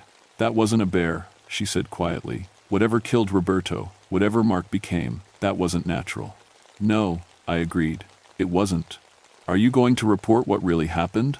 "Who would believe it?" She nodded. "Maybe that's for the best. Some things people aren't ready to know, but I was ready." After Thompson died, I started spending time with my grandmother again, really listening to the old stories, learning the songs and ceremonies I'd dismissed as superstition. The bear walkers, she explained over tea in her kitchen, they were meant to be guardians, shamans who could take bear form to protect the land and the people. But it requires balance, respect, proper training. The spirit is powerful, and power without wisdom always becomes corruption. How many people could do it? In the old days, maybe one in a generation, if the spirits chose them. Now, she shrugged. The bloodlines are mixed, the knowledge scattered, but the spirits are still here, James, still waiting, still calling to those who might hear them. I thought about that feeling I'd had my whole career. The sense that the wilderness was alive, aware, watching. Maybe it wasn't just my imagination. "Am I one of them?" I asked. My grandmother looked at me with eyes that seemed much older than her 70 years. "What do you think?" I thought about the dreams I'd been having since Thompson's death. Dreams of running through the forest on 4 legs, of seeing through eyes that could spot movement a mile away, of strength that could move boulders, and speed that could outrun the wind. I thought about the way my reflection looked sometimes in the bathroom mirror, like something wild was looking back at me. "I think I need to learn the proper way," I said. She smiled. "Good. The spirits have been patient long enough. I still work the Kodiak Preserve. Still track bears and manage the salmon runs and deal with tourists who think they know wilderness.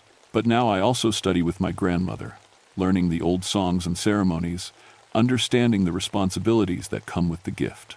Because Thompson was right about one thing, this land is sacred. It deserves guardians who understand what they're protecting and why. Last month, I found tracks by Carluck Lake that looked too big to be natural and too intelligent to be simple. Tracks that reminded me of what Thompson became. But these were different.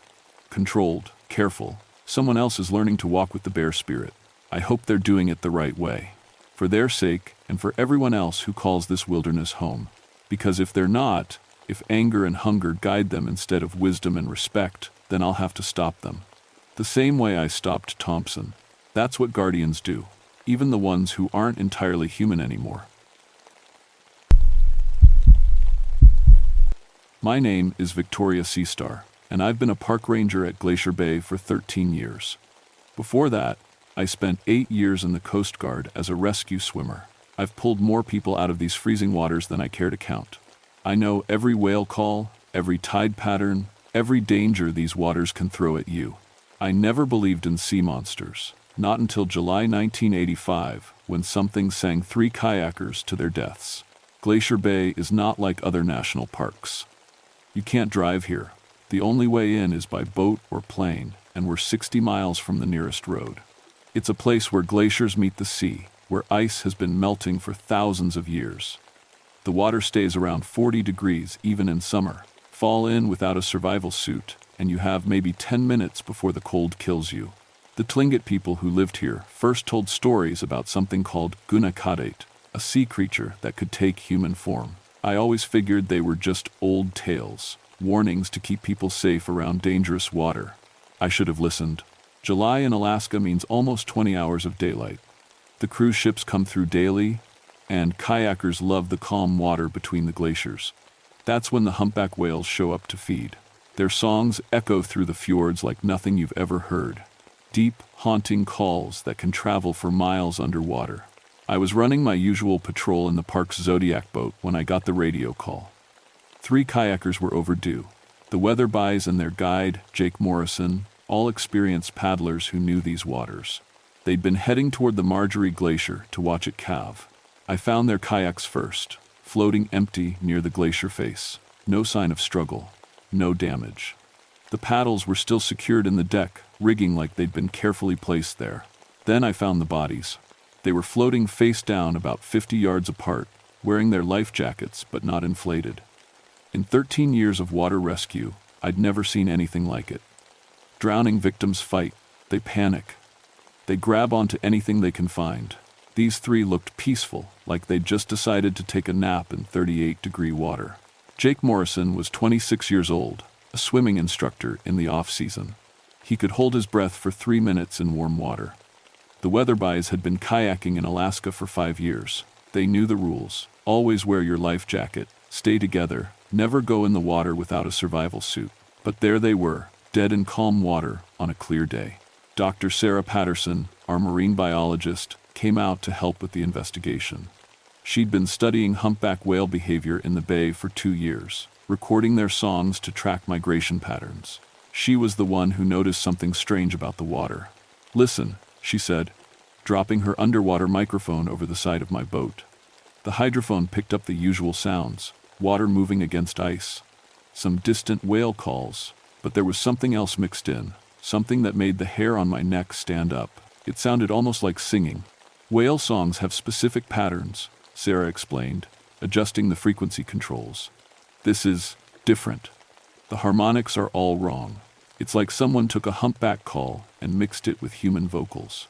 I'd been listening to whale songs for over a decade. Each species has its own pattern, its own rhythm. What we were hearing didn't match anything in the books. It was beautiful in a way that made my chest tight, like the most gorgeous music you've ever heard, but somehow wrong. "Equipment malfunction?" I suggested. Sarah shook her head. "I've checked everything twice. This is real." That night, I called the Coast Guard station in Juneau.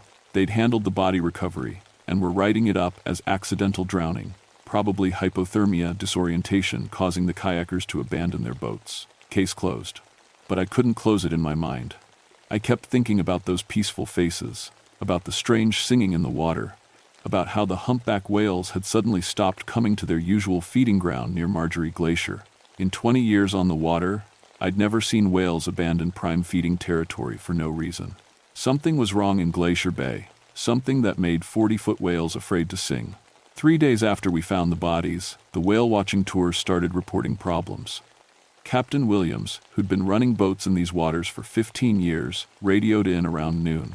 "Seastar, you need to get out here. My passengers are hearing things." I found his tour boat anchored near Johns Hopkins Glacier, about 40 tourists with cameras and binoculars scanning the water. Williams looked shaken. "Started about an hour ago," he said quietly.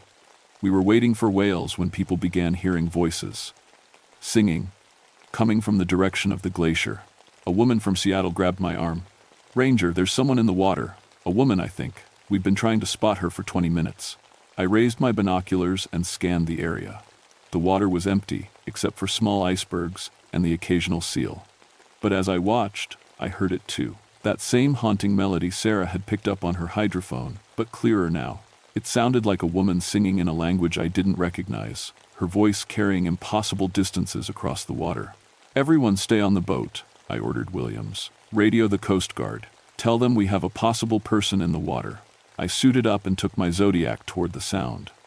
The singing grew louder as I approached the glacier face, more beautiful and somehow more urgent.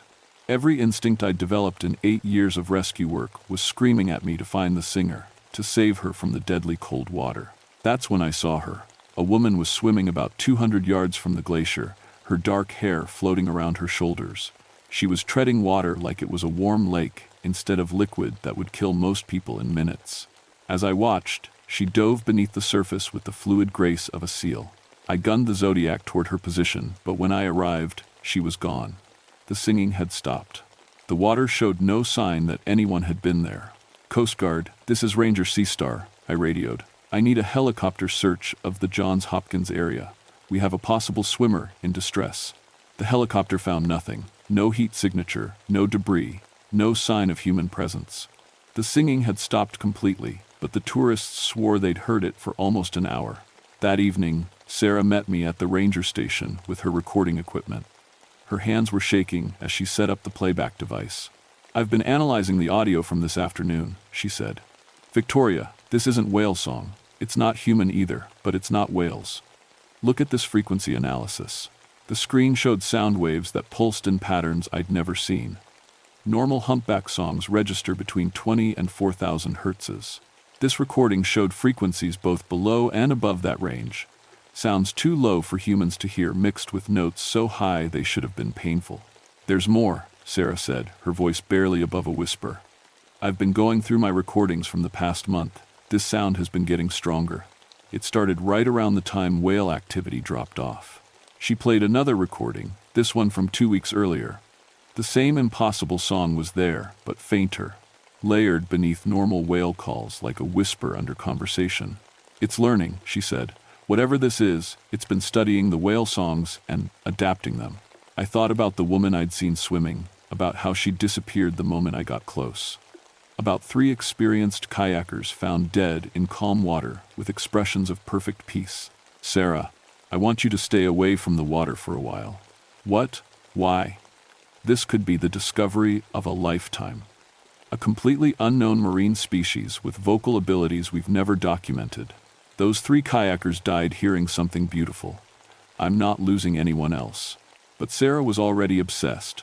I could see it in her eyes, the same look researchers get when they're on the verge of something big. She'd been recording marine life for 15 years, and now she'd found something that defied everything she knew about ocean acoustics. The next morning, I found her boat anchored near the glacier at dawn. She was floating recording equipment in the water, wearing headphones connected to her hydrophones. When I pulled alongside, she didn't even notice me until I cut my engine. "Victoria, listen to this." She was practically vibrating with excitement. "The song is different in the early morning, more complex. It's like she's trying to communicate." "She?" "The singer. I've been analyzing the vocal patterns, and they definitely suggest a female human vocal tract, but modified.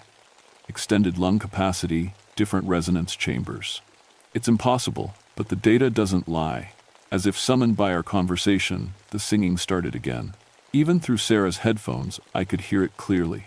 That same achingly beautiful melody that seemed to bypass my ears and go straight to my chest. It made me want to slip into the water, to follow the voice to its source. Sarah's expression changed as she listened. Her scientific excitement faded, replaced by something that looked almost like hunger. "She's calling to us," Sarah whispered. "She wants us to come closer." I reached over and yanked the headphones off her head. "We're leaving. Now." "But the recordings can wait. Something killed 3 people, and we're not giving it a chance at 2 more." As we headed back to shore, I kept looking over my shoulder at the glacier.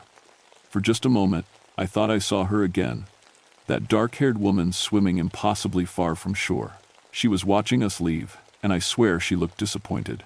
Over the next week, things got worse. 2 more kayakers went missing, found floating the same way as the first 3, peaceful, like they'd chosen to swim in water cold enough to kill them. The Coast Guard started requiring buddy boats for all small craft, but people kept disappearing. Sarah became obsessed with her recordings. She'd spend hours listening to the songs, mapping frequency patterns, trying to decode what she was convinced was a form of communication. I found her at the Marine Lab at 3 in the morning, surrounded by audio equipment and charts covered with incomprehensible notations. "I've figured out part of the pattern," she told me, her eyes red from lack of sleep. "The songs are definitely responses to human presence. When boats approach, the frequency shifts. When people enter the water, the volume increases. It's like she's hunting. Then why are you still listening to the recordings?" Sarah looked at me like I'd asked why she was still breathing. "Because she's beautiful, Victoria. The most incredible vocal performance I've ever documented. Each song is unique, perfectly composed. It's art." That's when I realized Sarah was lost. The next morning, Captain Williams found her floating near Marjorie Glacier. Like the others, she looked peaceful, but there were differences that made my blood run cold. Sarah had been an experienced swimmer who never went in the water without a survival suit. We found her fully clothed, with no flotation device, no emergency gear. But the really disturbing part was what the medical examiner told me privately. Sarah's lungs were full of seawater, but she drowned while smiling. Her oxygen levels suggested she'd been underwater for nearly an hour before death. Impossible for any human, but the tissue analysis didn't lie. The day after Sarah's funeral, I got a radio call that made my hands shake. "Ranger Seastar, this is the tour boat Glacier Express. We have an emergency. Passengers are entering the water voluntarily. I repeat, people are jumping off my boat." I raced toward their position, pushing my Zodiac to its limits. The Glacier Express was anchored near Lamplug Glacier with 40 tourists aboard. As I approached, I could see people in the water, men, women, even teenagers, swimming toward the glacier face without life jackets or survival suits. The singing was louder than I'd ever heard it, so beautiful it made my chest ache. 3 passengers were already in the water, swimming with powerful strokes toward the source of the melody. They looked happy, purposeful, like they were heading toward something wonderful instead of certain death. "Get them out of the water," I shouted to Williams as I pulled alongside his boat. "I tried. They won't listen. They say they have to follow the singing." I jumped into my survival suit and hit the water. The cold was like being punched in the chest, but my Coast Guard training kicked in. I swam toward the nearest passenger, a middle-aged man from Ohio who was already showing signs of hypothermia. Sir, you need to come back to the boat." He looked at me with unfocused eyes, still swimming toward the glacier. "Can't you hear her singing? She needs us. She's calling us home." I grabbed him and started swimming back, but 2 more passengers had entered the water. The singing was getting inside my head, making it hard to think clearly. It promised things: warmth, peace, belonging. All I had to do was let go, stop fighting, and swim toward that beautiful voice. I forced myself to focus on the rescue, getting the hypothermic man back to Williams's boat. But even as the boat crew pulled him aboard, he was reaching toward the water, trying to swim back toward the singing. By the time we'd retrieved all the swimmers, 2 were unconscious from cold exposure and had to be airlifted to Juneau. The singing had stopped, but passengers were still standing at the boat's rail, staring at the water with expressions of profound loss. That night, I called my supervisor in Anchorage and requested immediate closure of the entire Johns Hopkins and Marjorie Glacier area to all boat traffic. She denied the request. Peak tourist season meant too much revenue to shut down without concrete evidence of a specific threat. "Ranger Seastar, we have 7 drowning deaths in calm water with beautiful weather. That's unusual, but not supernatural. Probably a rogue current or equipment failure we haven't identified yet." But I knew better. I'd seen the woman in the water, heard the impossible songs, watched rational people abandon their survival instincts to swim toward certain death. Whatever was hunting in Glacier Bay was getting bolder, and I was running out of time to stop it. The next morning, I made a decision that probably saved 40 lives and nearly cost me my sanity.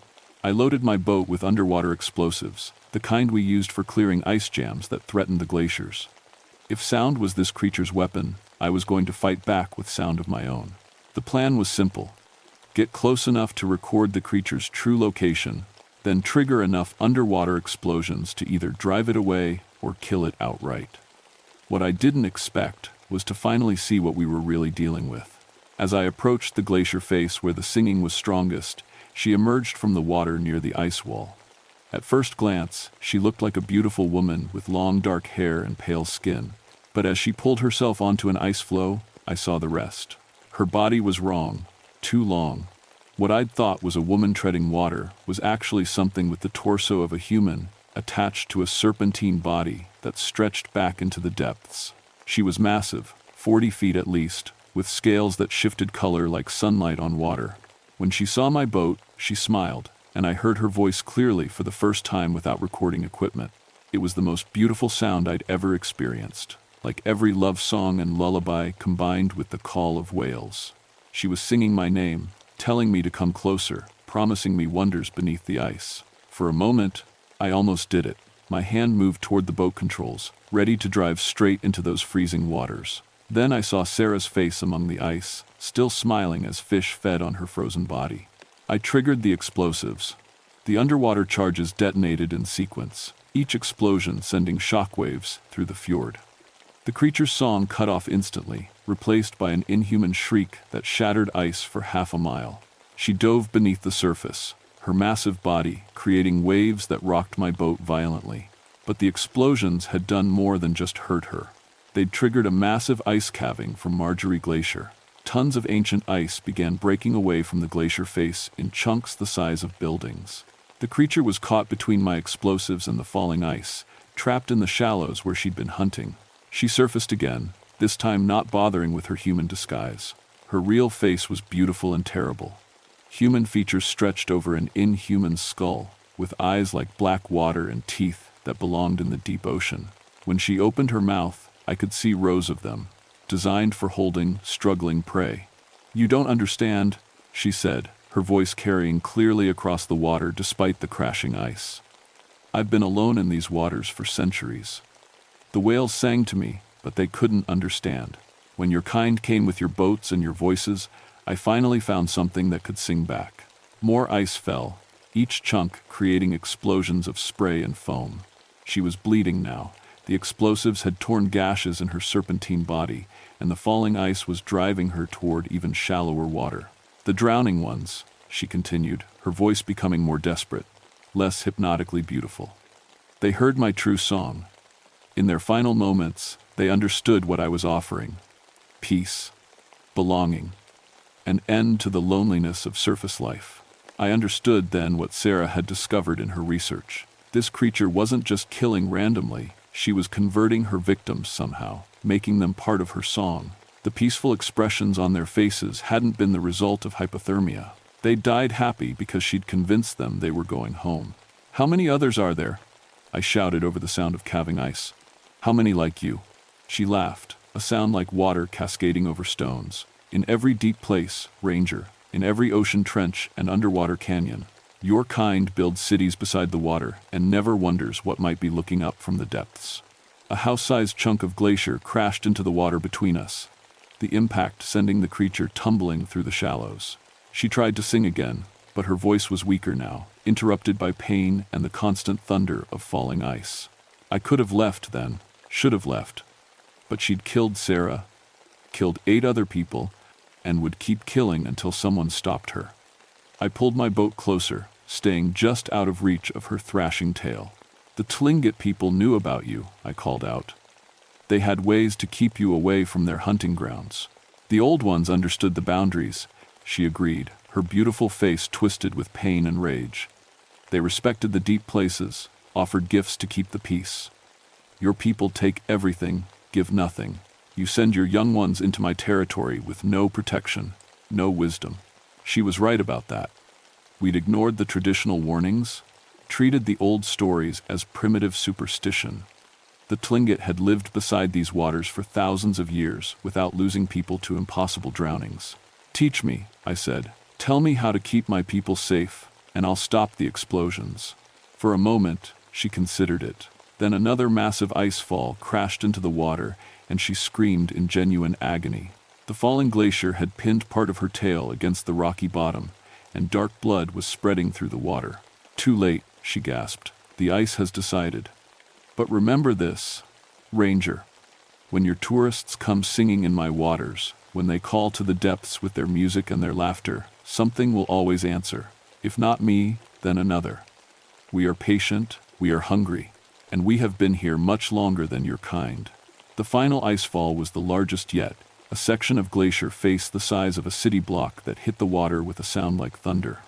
When the spray cleared and the waves settled, she was gone. Only blood in the water marked where the creature had been. I radioed for emergency services and spent the next 6 hours helping coordinate the cleanup. The glacier calving had been so massive that it registered on seismic equipment in Juneau. Official reports would blame the event on normal glacier dynamics accelerated by warm weather. They never found her body, but I wasn't naive enough to think she was dead. Something that had survived in these waters for centuries wouldn't be killed by falling ice. Driven away, maybe. Injured enough to retreat to deeper waters. But not dead. The singing stopped, though. The whales returned to their feeding grounds within a week, and no more tourists reported hearing impossible voices from the glacier faces. 6 months later, I was still patrolling Glacier Bay, but everything had changed. The official report blamed the deaths on equipment failure and hypothermia, with new safety requirements for all small boat operations. Tourists now had to file detailed float plans and carry GPS beacons.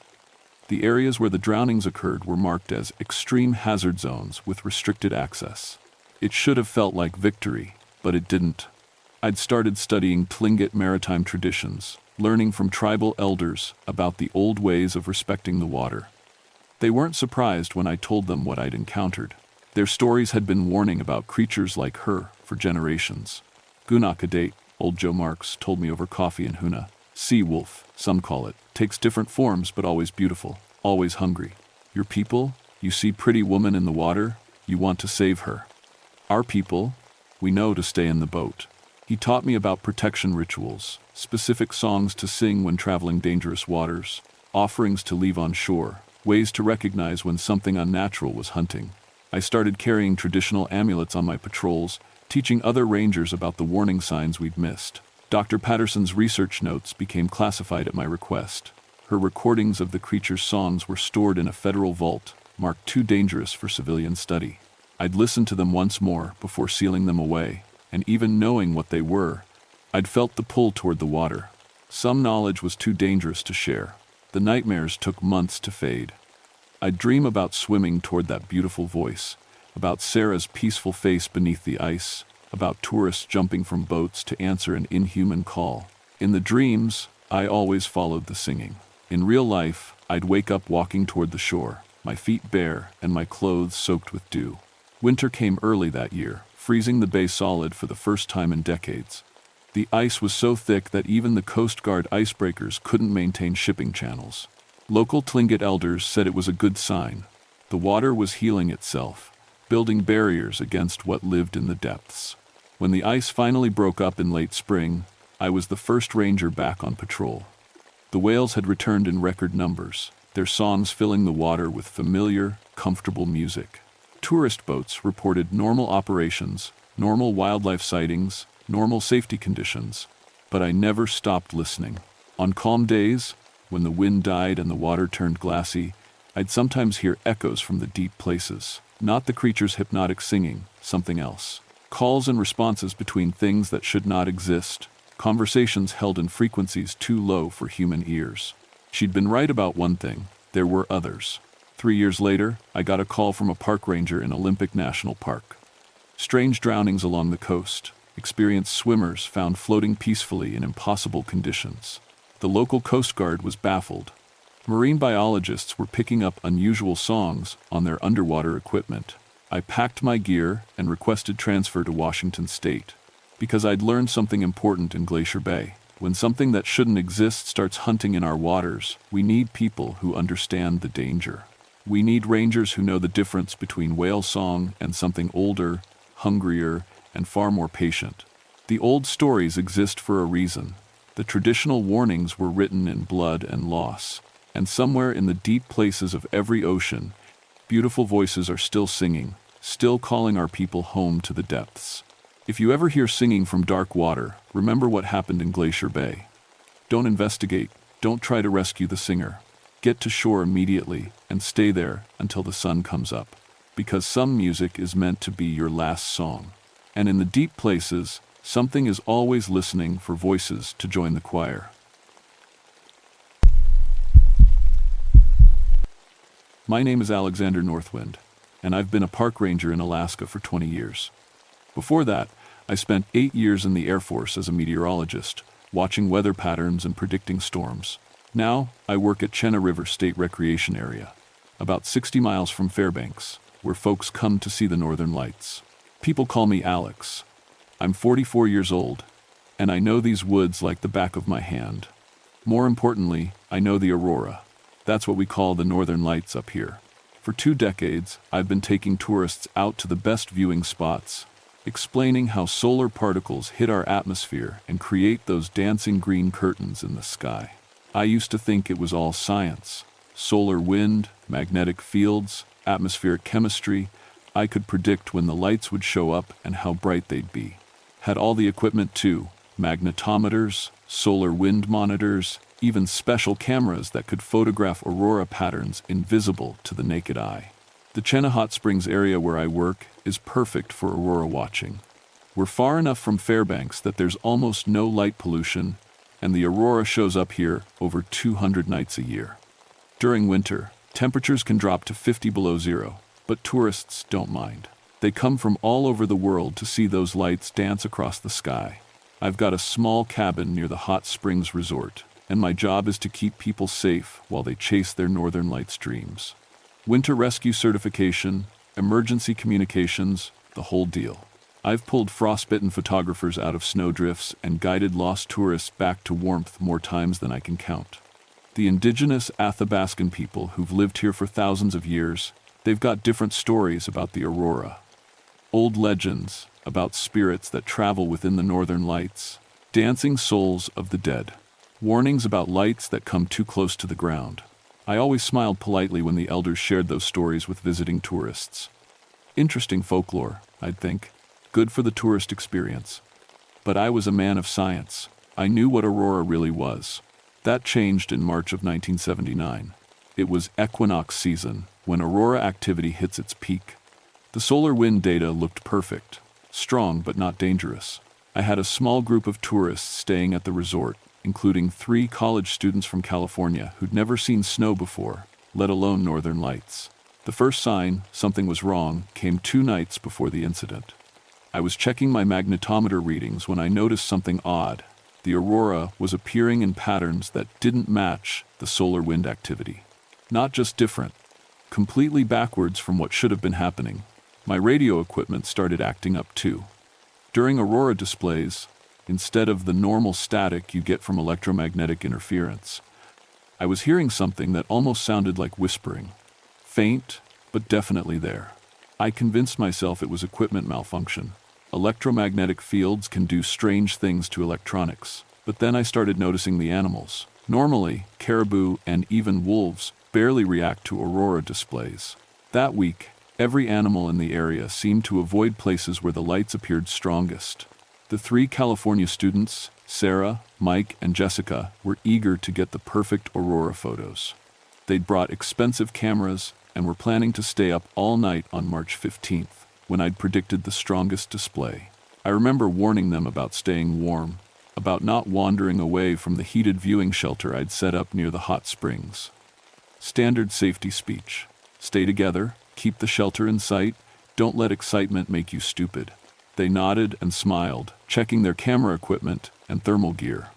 Sarah kept looking at my aurora prediction charts, asking technical questions about magnetic field fluctuations and solar particle density. Smart kids. I liked them. That evening, the aurora started right on schedule. Beautiful green sheets rippling across the sky, just like my calculations predicted. The students were thrilled, taking photos and calling out to each other as the lights shifted and danced. I was in my cabin, monitoring the radio and checking weather conditions, when the call came in around 11 p.m. Ranger Northwind? It was Tom Rodriguez, the resort manager. His voice sounded strange. "We've got a problem. 3 of your tourists are missing." I grabbed my emergency gear and headed to the viewing area immediately. Rodriguez met me halfway, his face pale in the aurora-lit darkness. "They were here an hour ago," he said, pointing to where my heated shelter sat empty, camera equipment scattered around. Other guests saw them packing up their cameras around 10:30, but they never made it back to the resort. The aurora was still dancing overhead, brighter than I'd seen it in months. But something felt wrong about it. The patterns seemed too organized, too purposeful, like the lights were moving with intention instead of just following magnetic field lines. I started tracking their footprints in the snow. What I found made no sense. The tracks led away from the viewing area in a perfectly straight line, not following any trail or logical route through the forest.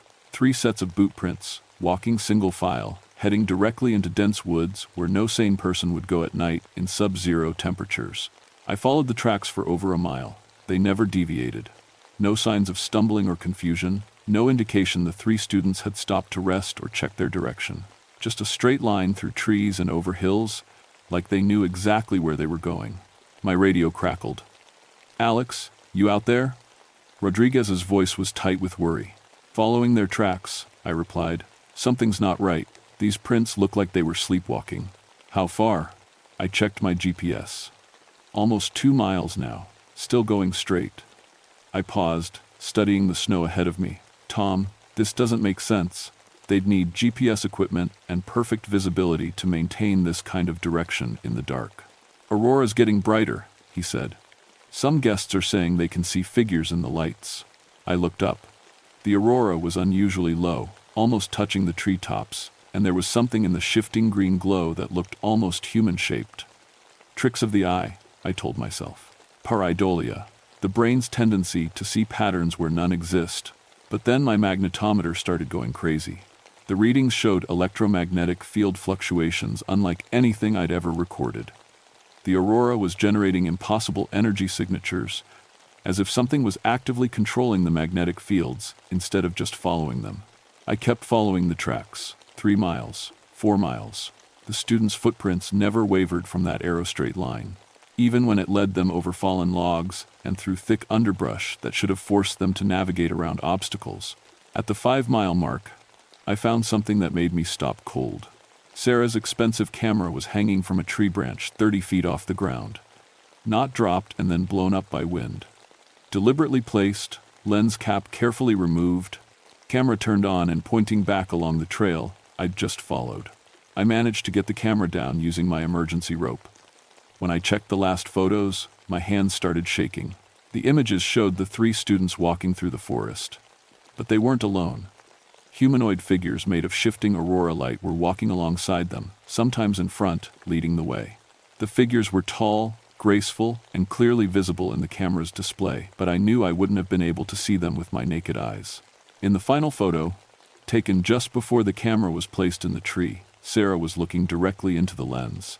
Her expression was blank, peaceful, but her eyes reflected aurora light as if the glow was coming from inside her head. My radio buzzed with static, and through the white noise, I heard something that made my blood freeze. Voices, faint but clear. Sarah, Mike, and Jessica, calling my name.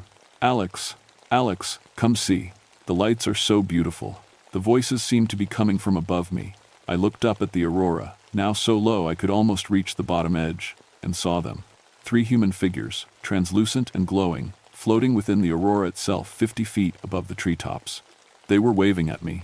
I grabbed my radio. "Rodriguez, I need search and rescue teams out here now, and call Alaska State Troopers." "Did you find them?" I stared up at the impossible sight of 3 people floating in the northern lights, their voices still calling my name through the radio static. "I found them," I said, "but we're going to need help getting them down." The search and rescue team arrived at dawn, led by Rodriguez and including my fellow ranger, Jim Brooks. Brooks was a good man, 10 years younger than me, enthusiastic about wildlife and especially fascinated by aurora phenomena. He'd spent hours asking me technical questions about electromagnetic fields and solar particle behavior.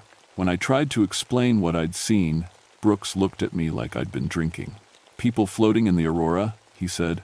"Alex, you've been out here all night in sub-zero temperatures. Might be hypothermia affecting your thinking." I showed him Sarah's camera and the photos of aurora figures. Brooks studied them carefully, adjusting his glasses. Weird light reflections, he concluded. Digital cameras can pick up electromagnetic interference and display it as false images. Happens all the time during strong aurora displays. But Rodriguez backed me up. Other guests saw figures in the lights too, he said, and we've been hearing voices on the radio all night. As if on cue, my radio crackled to life. Alex, why won't you come up here with us? The view is amazing. Brooks went pale. The voice was definitely Jessica's. We organized a systematic search of the area where I'd lost the trail. 6 people with emergency gear, thermal imaging equipment, and avalanche probes to check for snow caves or hidden shelters. What we found was worse than finding nothing at all.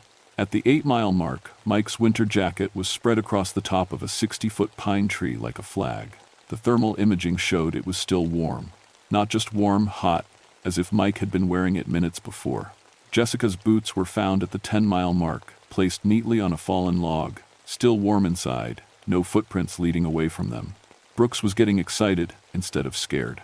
This is incredible, he kept saying. Some kind of electromagnetic phenomenon we've never documented before. But I was starting to understand what the Athabascan elders had been trying to tell me all these years. That night, Brooks insisted on staying out to observe what he called the aurora anomaly. I tried to talk him out of it, but he was determined to get scientific measurements of whatever was happening. If there's a new type of electromagnetic field interaction occurring, he said, this could be the discovery of a lifetime. I should have stopped him. Around 11 p.m., Brooks radioed from his observation post near where we'd found Mike's jacket. Alex, you need to see this. The aurora is responding to my presence. When I move, the lights move with me. Brooks, get back to base camp immediately. No, wait, I can hear something, like music, but not music. It's coming from the lights themselves. His radio went silent for 10 minutes. When it came back on, his voice sounded different. Calmer, almost dreamy. Alex, I understand now. They're not gone. Sarah, Mike, and Jessica, they've joined something beautiful. The aurora isn't just particles hitting atmosphere. It's alive. Brooks, you're scaring me. Come back now. I can see them up there, dancing in the lights. They look so peaceful, so free. They're calling to me, Alex. They want me to come up too. The radio went dead. I found Brooks 3 hours later, standing in a clearing with his arms raised toward the sky. The aurora was swirling around him in patterns that defied physics, spiraling down from the sky to surround his body like a luminous tornado. But there was no aurora activity that night. The sky was completely clear. Brooks was glowing with soft green light, his eyes reflecting aurora patterns that shouldn't have been visible. When he saw me, he smiled. You can see them too now, can't you, Alex? They're beautiful. Ancient. They've been waiting so long for people who understand. I grabbed Brooks and tried to pull him away from the clearing. The moment I touched him, cold shot through my body like I'd grabbed a high-voltage wire. Not electric shock, something worse. The cold of deep space, of absolute emptiness. Brooks felt like ice, but he was still moving, still talking. They feed on warmth, Alex, on life energy, but they give back so much more. They show you what it's like to dance between the stars, to ride the solar wind across the galaxy. Sarah and the others, they're part of something cosmic now. I let go and stepped back. Brooks was still glowing, and now I could see shapes moving in the aurora light surrounding him. Human shapes. Tall figures with elongated limbs and faces that might have once been people, but were now something else. Who are they? I whispered. Everyone who got too close to the lights over the centuries, Brooks said. Explorers, hunters, travelers who wandered into the aurora when it touched the ground. They're not dead, Alex. They've just changed, evolved, become part of something bigger. One of the figures separated from the aurora glow and drifted toward me. As it got closer, I could see it had been a person once. A woman, wearing clothes from maybe 50 years ago, but her skin was translucent, filled with shifting patterns of light, and her eyes were empty sockets that glowed with cold fire. She reached out to touch my face. I ran. Behind me, I heard Brooks calling, "Don't fight it, Alex. The transformation doesn't hurt. It's like going to sleep and waking up as something wonderful." I made it back to base camp and immediately radioed for emergency evacuation. But when the helicopter arrived the next morning, Brooks was gone. We found his body 2 days later, frozen solid in the same clearing. But his corpse was wrong. Ice covered him in patterns that looked like aurora streamers, and his frozen eyes still glowed with faint green light. The temperature had been -20 that night. Brooks should have died from hypothermia in hours. He'd been frozen for less than 12 hours, but the ice covering his body was so thick and hard it took us 3 hours with heated tools to chip him free. And throughout the entire process, we could hear voices in the wind. Sarah, Mike, Jessica, and now Brooks, calling to us from somewhere above the treetops. "Come join us, Alex. Come see what we've become." 3 days later, another tourist group arrived at Chena Hot Springs.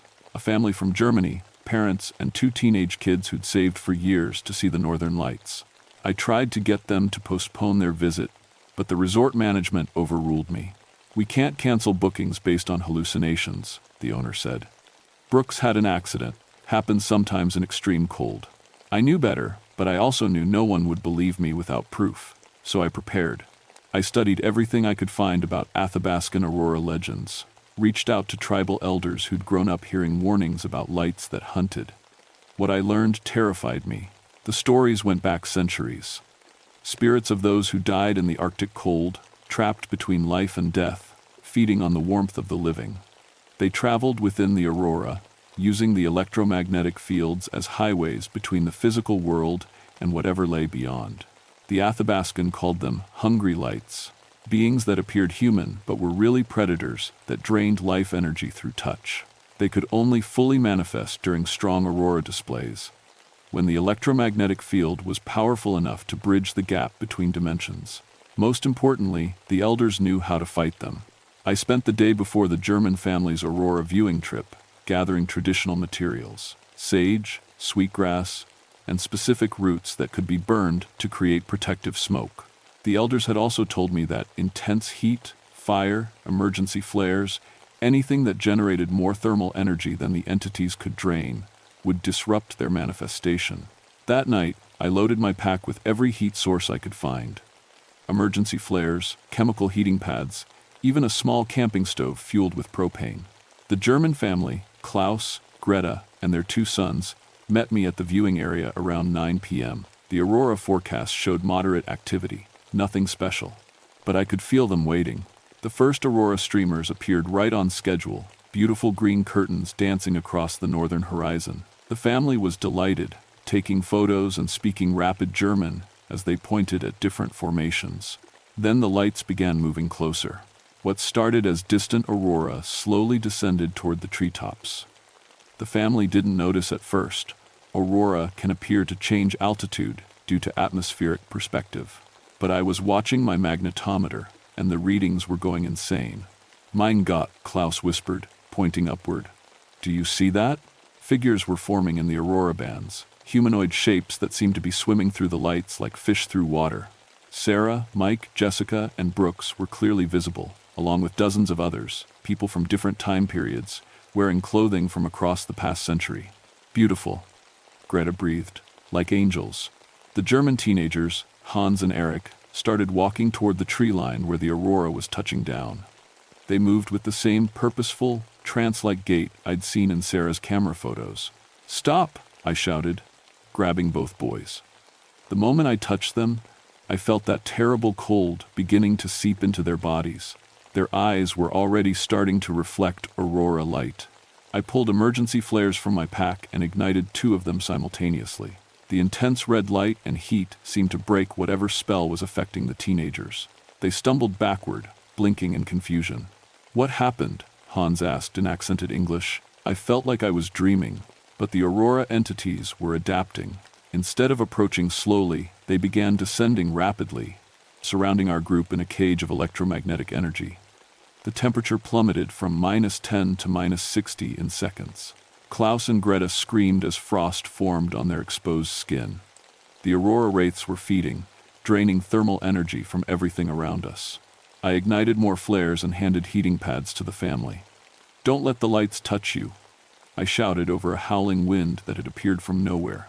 "Stay close to the heat sources." Brooks appeared in the aurora cage, floating 10 feet above us. He looked the same as when I'd last seen him alive, but his skin was translucent and filled with shifting patterns of light. "Alex, stop fighting this," he said, his voice echoing with harmonics that shouldn't have been possible. "These people want to experience something greater than human existence. Don't deny them that gift. They want to live." I shot back, igniting another flare. The heat seemed to cause Brooks physical pain. He drifted backward, his aurora form flickering. That's when I understood. The entities weren't just electromagnetic phenomena. They were predators that had learned to mimic human appearance, to lure prey. But they were still vulnerable to the same thing that could kill any Arctic predator: overwhelming heat. I started the camping stove and placed it in the center of our group. The propane flame created a bubble of superheated air that forced the aurora wraiths to maintain their distance. But we were still trapped. The electromagnetic cage prevented us from moving toward the resort, and my emergency radio was dead from the interference. "There's something you need to understand, Alex," Brooks said, drifting closer but staying outside the heat bubble. "We're not killing these people. We're offering them immortality, the chance to become part of something cosmic and eternal. By draining their life force and turning them into predators, by freeing them from the limitations of flesh. Look up, Alex, really look." Against my better judgment, I glanced upward at the aurora dome surrounding us. For just a moment, I saw what Brooks was talking about. The aurora wasn't just electromagnetic phenomenon.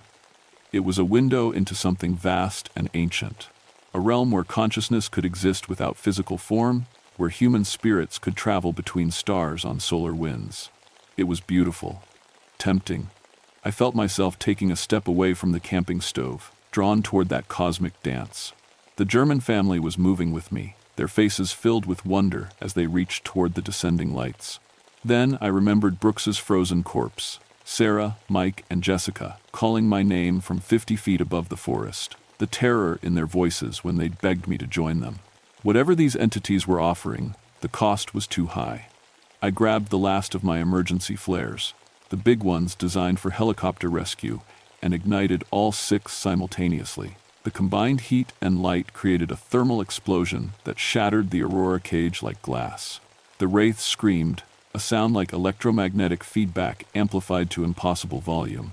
Brooks and the others dissolved back into the natural aurora patterns, which immediately retreated to normal altitude. The German family and I stumbled through the forest back to the resort, hypothermic but alive. The official investigation concluded that Jim Brooks died from accidental hypothermia while conducting unauthorized aurora research. The 3 missing California students were listed as victims of extreme weather exposure. Their bodies never recovered. The Air Force sent a team to investigate the electromagnetic anomalies I'd reported, but by then the solar storm cycle had shifted and the aurora patterns had returned to normal. They found nothing unusual. I submitted a detailed report about the aurora wraiths to both the Park Service and the University of Alaska.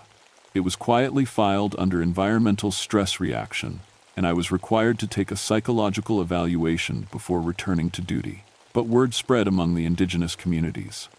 Athabascan elders came to visit me, bringing traditional tobacco and sharing stories their grandparents had told them about the hungry lights. They weren't surprised by what I'd experienced. They were grateful I'd survived to confirm what their people had always known. The aurora viewing programs at Chenna Hot Springs continued, but with new safety protocols. Mandatory emergency heat sources for all tourists, strict rules about staying within heated shelters during strong aurora displays, radio communication with base camp every 30 minutes. I started incorporating traditional Athabascan warnings into my tourist education programs, framing them as historical safety wisdom rather than supernatural threats. Most visitors thought it was fascinating folklore. Some took it more seriously. 2 months after the incident, I was approached by Dr. Sarah Chen, an anthropologist from the University of Alaska who'd been studying indigenous aurora legends across the Arctic. She'd heard about my experience through academic networks. "What you encountered isn't unique to Alaska," she told me. "Northern Canada has similar reports. Siberia, Greenland. Anywhere the aurora appears regularly and touches the ground, there are stories of people who vanish during light displays."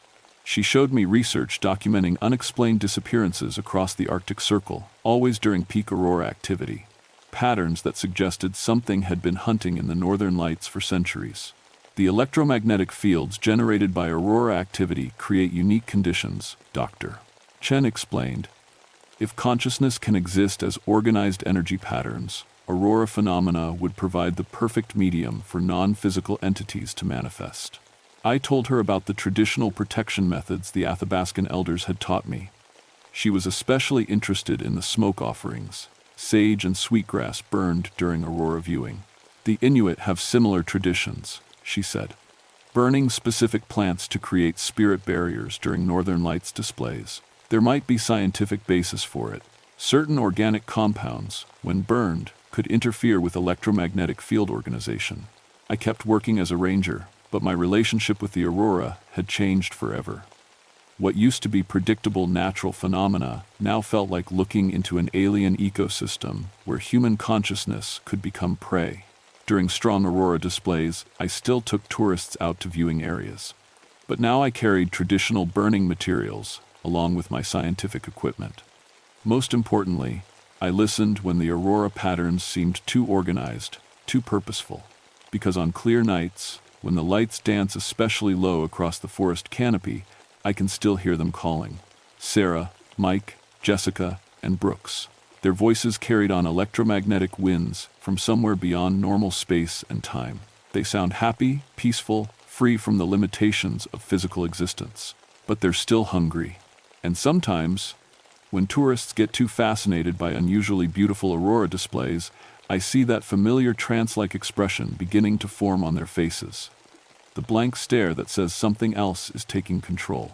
When that happens, I immediately light emergency flares and guide everyone back to heated shelter. Because I've learned that the most beautiful natural phenomena can also be the most dangerous. The Northern Lights aren't just atmospheric science. They're hunting grounds for predators that exist as pure energy, feeding on the warmth and consciousness of the living. If you ever visit Alaska to see the aurora, remember this. When the lights come down to touch the trees, don't follow them. Get to heat and shelter immediately. And if you hear voices calling your name from the lights above, especially if they sound like people you know, don't listen. They're not trying to help you see something beautiful. They're trying to make you part of the show.